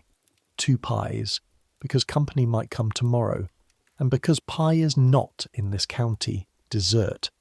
Pie is infrastructure. Notice what is not at the table. No radio murmuring war news from a shelf. No telephone ringing through the meal. The telephone is standing out at the road in its grey wooden coat, exactly where 1910 put it. And whatever the world wants to say to this family, it can say tomorrow at the end of the lane for a nickel. No electric light beginning to buzz as the daylight fades. Instead, at the exact moment the room needs it, the mother lights the hanging lamp above the table, and the match flares, and the mantle catches, and the whole kitchen turns the colour of honey. Item 2, Item 9, Item 3, all sitting invisibly at that table, doing their quiet work. You could not sell this family a single thing tonight. There is no crack for the world to get in. And upstairs, while the dishes are washed to the sound of talk, the bedrooms are going blue with dusk. In one of them, on a bed under a quilt pieced from the family's own worn-out clothes, there are corners of that quilt that were a father's Sunday trousers and a daughter's first apron, a family archived in cloth, warmth made of memory. A rag doll is sitting against the pillow where a 6-year-old parked her at forgotten some point this afternoon. Blank muslin face turned toward the window, toward the last light, receiving it, the way she receives everything. The 6-year-old will be up in an hour, carried, half asleep, smelling of supper and creek water, and the doll will be gathered in without ever once having asked for anything. Item 8, off duty, on watch. Across the hall, behind a plank door, the Sunday clothes are ready on their pegs because tomorrow, you'll have guessed it by the pies, is a church Sunday. The black mutzer with its silent row of hooks and eyes, the pressed trousers, the dresses and capes and aprons, and on the dresser the pins ready in their paper, the good bonnets stacked like quiet bells, and down in the yard, standing by the barn with its tongue in the grass, the proof of where church happens. The bench wagon is here this fortnight, the grey boxed wagon that carries the district's benches from farmhouse to farmhouse, so that God's meeting place is never a building, but always somebody's home swept bare and filled with seats.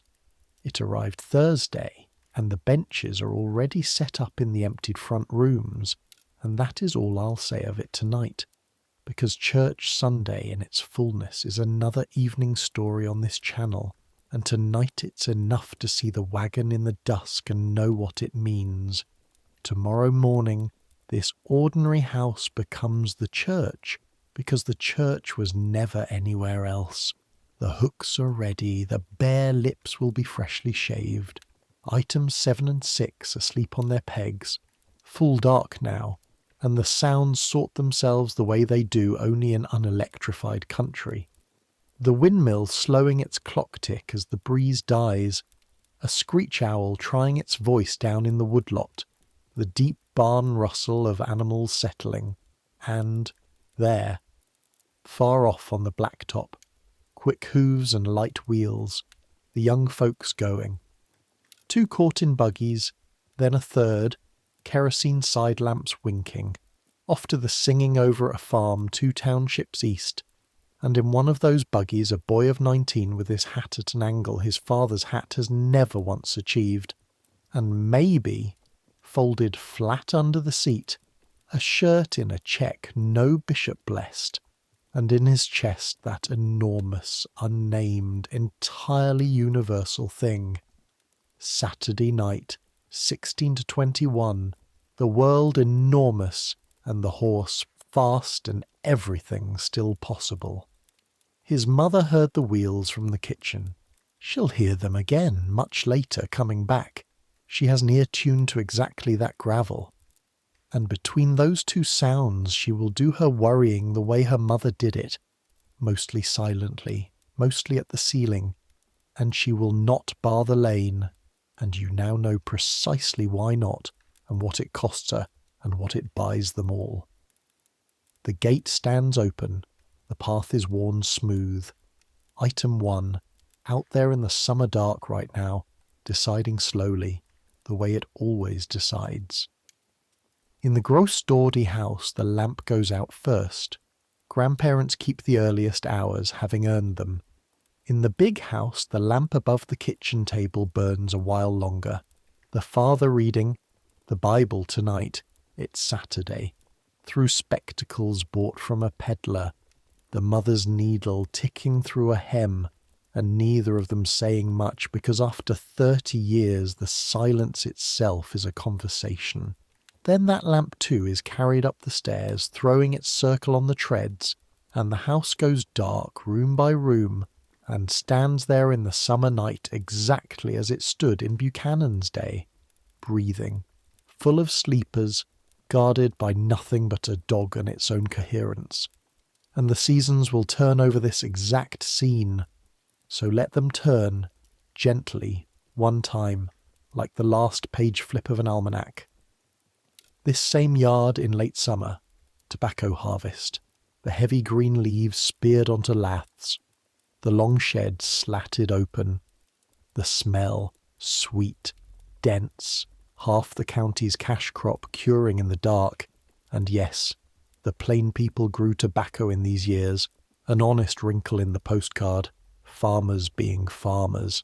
This same yard in November, corn in the crib, the mountain of the year's woods split and ranked, grey mornings, hog butchering time with 3 families' worth of help in the cold sunshine, and the big kettles going and every child underfoot and useful, the year's sausage and scrapple and lard laid in like ammunition against the winter. Item 3 in its harvest clothes, help with a face, the economy of neighbours running at full steam with no money changing hands at all. The same yard in January in the deep silence of snow, sleigh runners on the buggy now, breath of horses like slow smoke. The schoolhouse chimney at the crossroads pushing its one line of coal smoke into a white sky, while inside 30 scholars chant and the stove ticks. Item 5, warm and stubborn and legal now, more or less or soon enough. The shanty at the road with a drift feathered against its door, and a lantern bobbing down a lane some urgent night, as one always does, once or twice a winter. Item 2 at its cold post. And then the same yard at the end of March, the first team out on the first dry ground. Gulls following the plough the way they've followed ploughs here for 200 springs, seed oats in the granary, a new calf, a new season, the whole wheel beginning again without a single resolution being made about it. Because a farm is a wheel, and the people on it long ago stopped asking the wheel to be a road. A year in the county. It ended where it began, on purpose, by design, in defiance of the century and in deep agreement with the ground. And every one of the 10 strange things on tonight's list was somewhere in that year, doing its ordinary work in its ordinary clothes, keeping the wheel round. And now it's time to start letting the county go, the way you let a lane go in a wagon at night. Not all at once, just by not holding it anymore, letting it slide backward into the dark behind you, fence post by fence post, while the horse finds the way, and you have nothing left to steer. Because you've been out a long while tonight, you and I. We stood at a souvenir stand in July, and in a phone shanty in February. We watched a needle stop short of a doll's face, and a razor stop short of a beard, and a man watch his barn burn from inside a structure that could not. We sat in the 3rd row of a schoolhouse, and in the back seat of a Plymouth, and at the edge of a summer road while the courting buggies went by. That's enough standing for one night. That's enough watching. The county doesn't need us anymore this evening. It never needed us at all. That was the whole point of it. And the last thing it has to give you is the thing it guards better than anywhere else on this continent. A proper darkness, a proper quiet, and permission to stop. So take the permission. It's the one souvenir on the stand that's free, and the only one that was ever really Amish. Wherever you are lying right now, and I know it isn't a rope bed under a rafter in 1955, it's your own bed, your own room, with the century humming somewhere in the walls. You're allowed to do now exactly what that farmhouse did. Go dark room by room. You've already done the milking, whatever your milking was today. The work is done, or it will keep, and everything that will keep is already in the cellar of tomorrow, jarred and lidded and labelled, and none of it needs you before morning. The supper is over. The doors you needed to lock are locked. Whatever is ringing out at the end of your lane can ring till morning in its little wooden shanty. You built that shanty tonight, you and the Lancaster district of 1910, and you get to use it now. The world may be spoken to. Tomorrow. It may not move in. Not tonight. Not into this room. This room is for faces, and the only face here now is yours, going soft, going plain, going blank and unwatched as muslin in lamplight. And you remember what the blank face is for. It's for being loved without performing. It's for receiving the dark without an expression to satisfy. Nobody's looking at you now. You're off duty and on watch over exactly nothing. Feel how the weight goes. You're warm enough. You're fed enough. You're safe enough. Say it the way the county says everything, 3 times, slower each time, because repetition is not emptiness here. It is how a thing gets true. Warm enough. Fed enough. Safe enough. You have a roof and a bed and a morning that will wait for you. And that is more than most of the people in most of the centuries this channel visits ever held in one night. And tonight it's yours without asking. That's enough. Not everything. Enough. The county taught you the difference all evening without once raising its voice. Everything is what the world sells. Enough is what the lane keeps. You have enough. You are enough. Let that be the last arithmetic of the day. No interest, no premium, no assessment. The deacon's ledger of your day is closed, and whatever burned in it today, the lumber is already ordered, and the neighbours are already coming, and none of that is tonight's work. Let the sounds sort themselves now. Yours the way the farms did. Whatever your windmill is, the refrigerators tick, the traffic's far-off water sound, a furnace, rain if you're lucky. Let it slow to clock speed, and then let it stop mattering. Let the last bright thing in the room go out the way the lamp went up the stairs, throwing its circle on the treads, taking the light away so gently that the dark arrived like something kind. Let your legs be heavy as milk cans in the trough.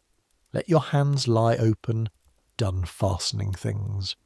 Every hook of the day seated, press, slip, click, all the way down the row, and at the bottom of the row, this. You're fastened into the night now, plainly, correctly, with nothing on you that decorates, and nothing on you that performs, dressed for exactly one appointment, and the appointment is sleep. And tomorrow, lest tomorrow stand out there where it belongs, at the end of the lane. Tomorrow there will be voices asking things of you. Tomorrow there will be engines and errands, screens and schedules, the whole bright bus tour of your own century idling at the edge of your fields. Tomorrow there will be decisions, the weighing of this and that in both hands. But that's tomorrow. That's all the way at the end of the lane, past the dark yard, past the gate, out by the road, sitting in its little booth with its nickel ready, and it cannot ring into this house, because you, tonight, are the kind of house that a sentry cannot ring into. Right now there is only this room, this warmth, this slow breath, and the next one, the same as the breath before it, the same as last night, the same as the farmhouse breathing in the summer dark of 1955, the same as all the nights in all the plain houses going back lamp by lamp for 200 years. Say good night to the list, then, one last slow time, not as numbers now. The numbers were daytime things, but as the small dark shapes they make in a sleeping county, 'cause each of them is out there right now, in its place, holding still. Good night to the painted stars on the fancy barns down the valley, just for nice, blooming unseen in the dark, guarding nothing, meaning nothing but gladness, and to the plain bare barns beside them that say everything by saying nothing at all. Good night to the old language, lying warm in 10,000 sleeping heads, dreaming in Deitch tonight the way it has dreamed since the ships, keeping home even now, even in sleep. Good night to the faceless doll against the pillow on watch over a sleeping child, receiving the dark without complaint, the patientest sentry in Pennsylvania. Good night to the hooks and eyes resting in their rows on the Sunday coats, everyone seated, everyone silent, and to the papers of pins on the dressers, and to all the closures of the county fastened. Good night to the beards on the pillows and the bare lips above them, the oldest peace treaty in America renewed again tomorrow with soap and razor and no signatures at all. Good night to the schoolhouse at the crossroads, cold stove, worn floorboards, 30 scholars' worth of tomorrow stacked in its little shelf of readers, and to the young teacher sleeping 2 farms away with Monday's sums already chalked in her mind. Good night to the horses in their standing stalls, the 8-mile compasses, the keepers of the circle, hay-breathed, huge-hearted, dreaming whatever plough horses dream, and to the hired Plymouth sleeping in an English driveway, with its radio finally, blessedly off. Good night to the deacon's ledger in its drawer, all the county's barn standing safe inside it, insured in people, every premium paid in casseroles and framing crews and showing up. Good night to the phone shanty at the end of the lane, grey sentry box, cold receiver, pencil on its string, holding the whole loud sentry at arm's length from the supper tables of the plain, 1 nickel at a time, forever. And good night to the courting buggies, coming home late under the stars right now.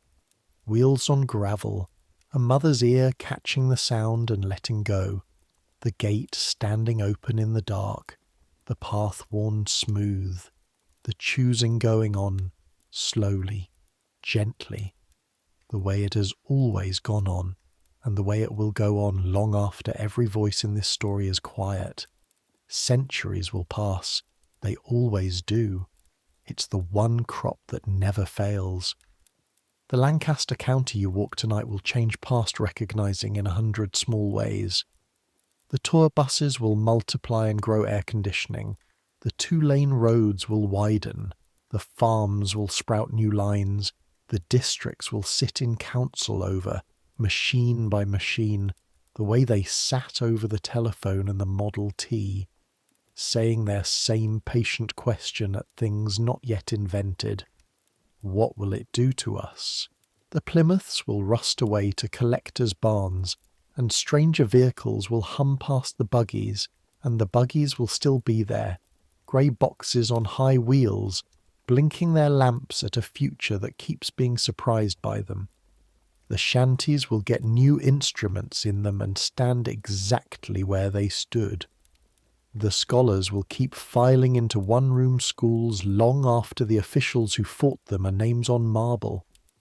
Some children will keep walking out through the open gate, and most will keep walking back in, and the kneeling will go on, spring after spring, in swept front rooms full of borrowed benches. But people won't change, and that's the other half of the almanac. People will still want a table where they are known, a language that means home, a doll that asks nothing, help that has a face. People will still lie awake listening for wheels on gravel, and hold their peace, and love their children best by leaving the lane unbarred. People will still, every so often in every century, look at everything on offer with the engine running, and choose the lantern. Some things don't change. The need for a lane between the world and the home doesn't change. The evening doesn't change. The evening's the oldest plain thing there is, and it comes to your house too every single day, free, asking only that you stop for it. So stop for it now, all the way. Let it come.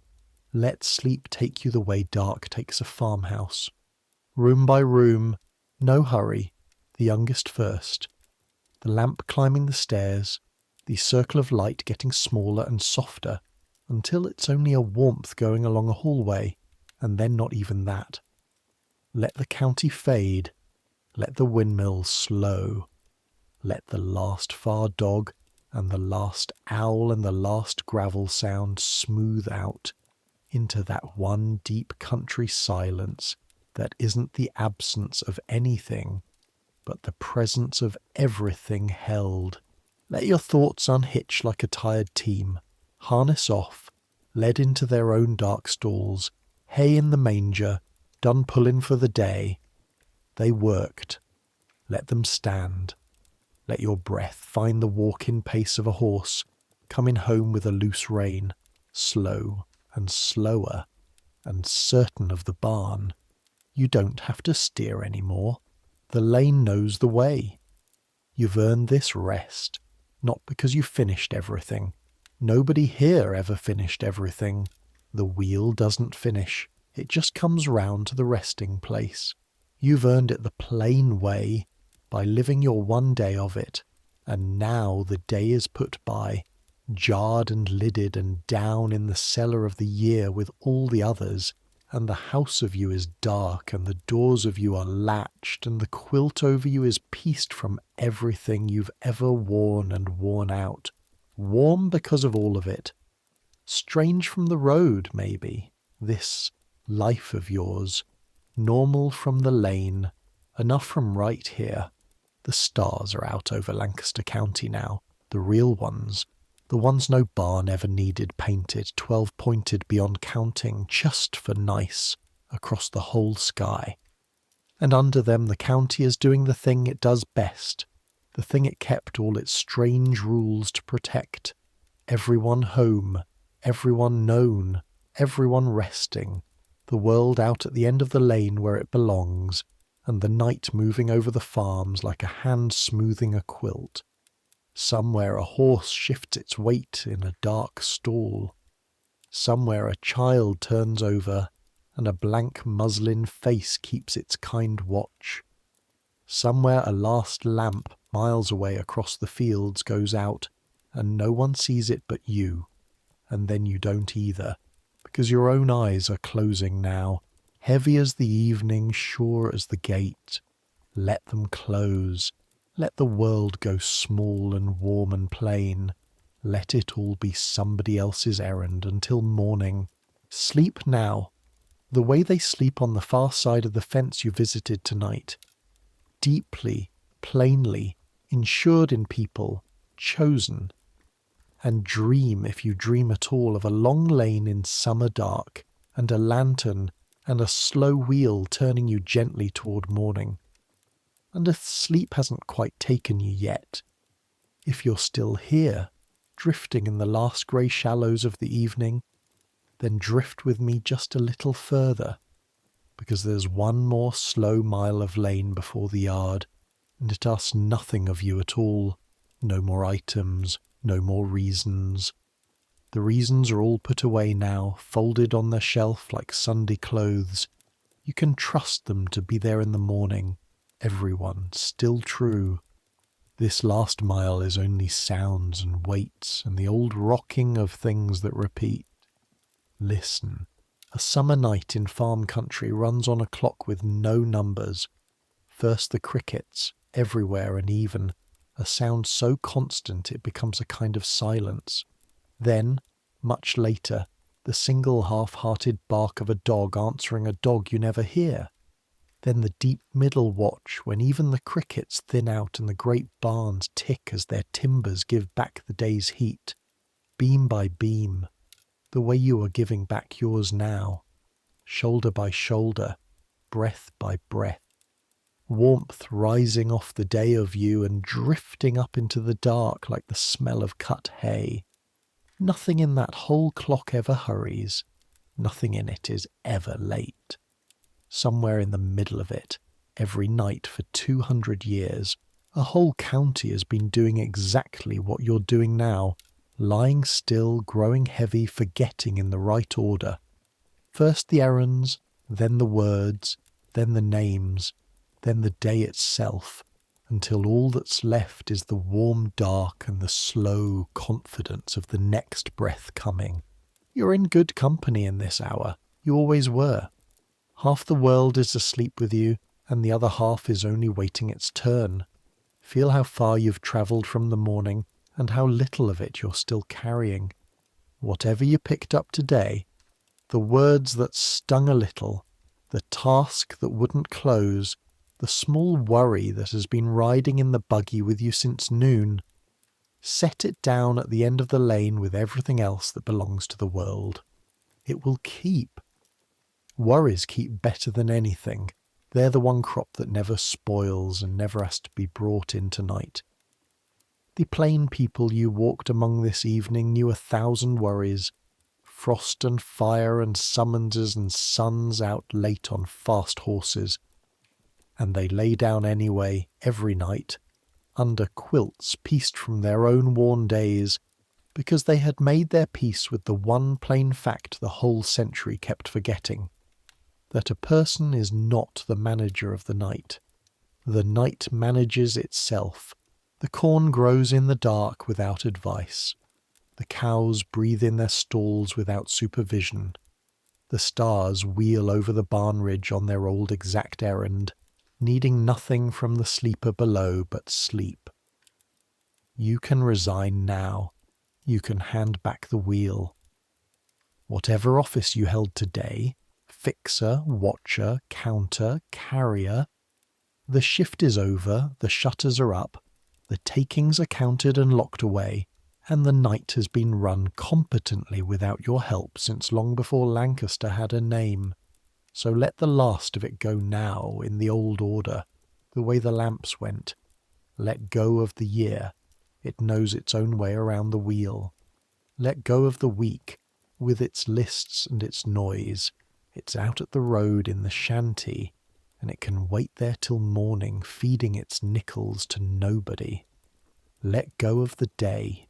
It's done, jarred and lidded down cellar with all the others, and it was enough. You were enough in it, whatever the day tried to tell you. Let go of this hour even, and this room, and the weight of your own hands on the quilt, until you're as light as lamplight climbing a stair, a small warmth moving down a hallway with no one carrying it, going where the dark is deepest because that's where the rest is best. Heavy, then light. That's how sleep comes to farm people, and it will come to you the same way. Because underneath everything, under the engines and the wires and the bright noise of your faraway century, you are the same make of creature they were, built for work and rest in equal measure, built to close like a good coat, hook by hook, press, slip, click, all the way down, every fastening plane, every fastening sound. The county is far behind you now. If you looked back, don't. You don't need to.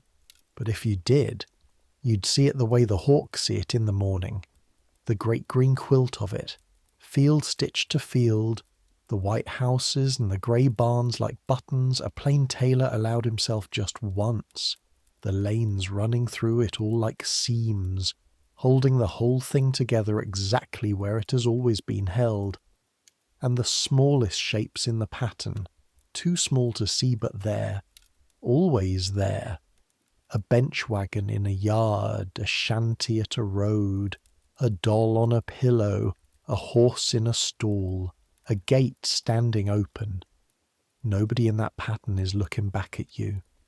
They're all asleep, the way you're almost asleep, and in the morning they'll be up before their roosters and back at the slow work of keeping a world, and they won't think of you at all, and there's a comfort in that, the deepest comfort this channel knows. History doesn't need you tonight. It kept itself for centuries before you, and it will keep itself till morning. Every barn is counted, every lamp is out, every promise in the county is holding. The lane ends here. The yard is dark, and the house is dark, and the bed is yours, and the whole enormous night stands watch over all of it, with its old, unpaid, unfailing patience. Your eyes are closed now, or as good as. Your breath has found the loose rein pace. The last thoughts are unhitched and stabled and still. There's nothing left to fasten, nothing left to fetch, nothing left to say in any of the 3 languages of your one warm house. The day's English all spent, the heart's own dialect murmuring itself quiet, and above them both, wordless now, the oldest language, the one that was only ever silence held together by trust.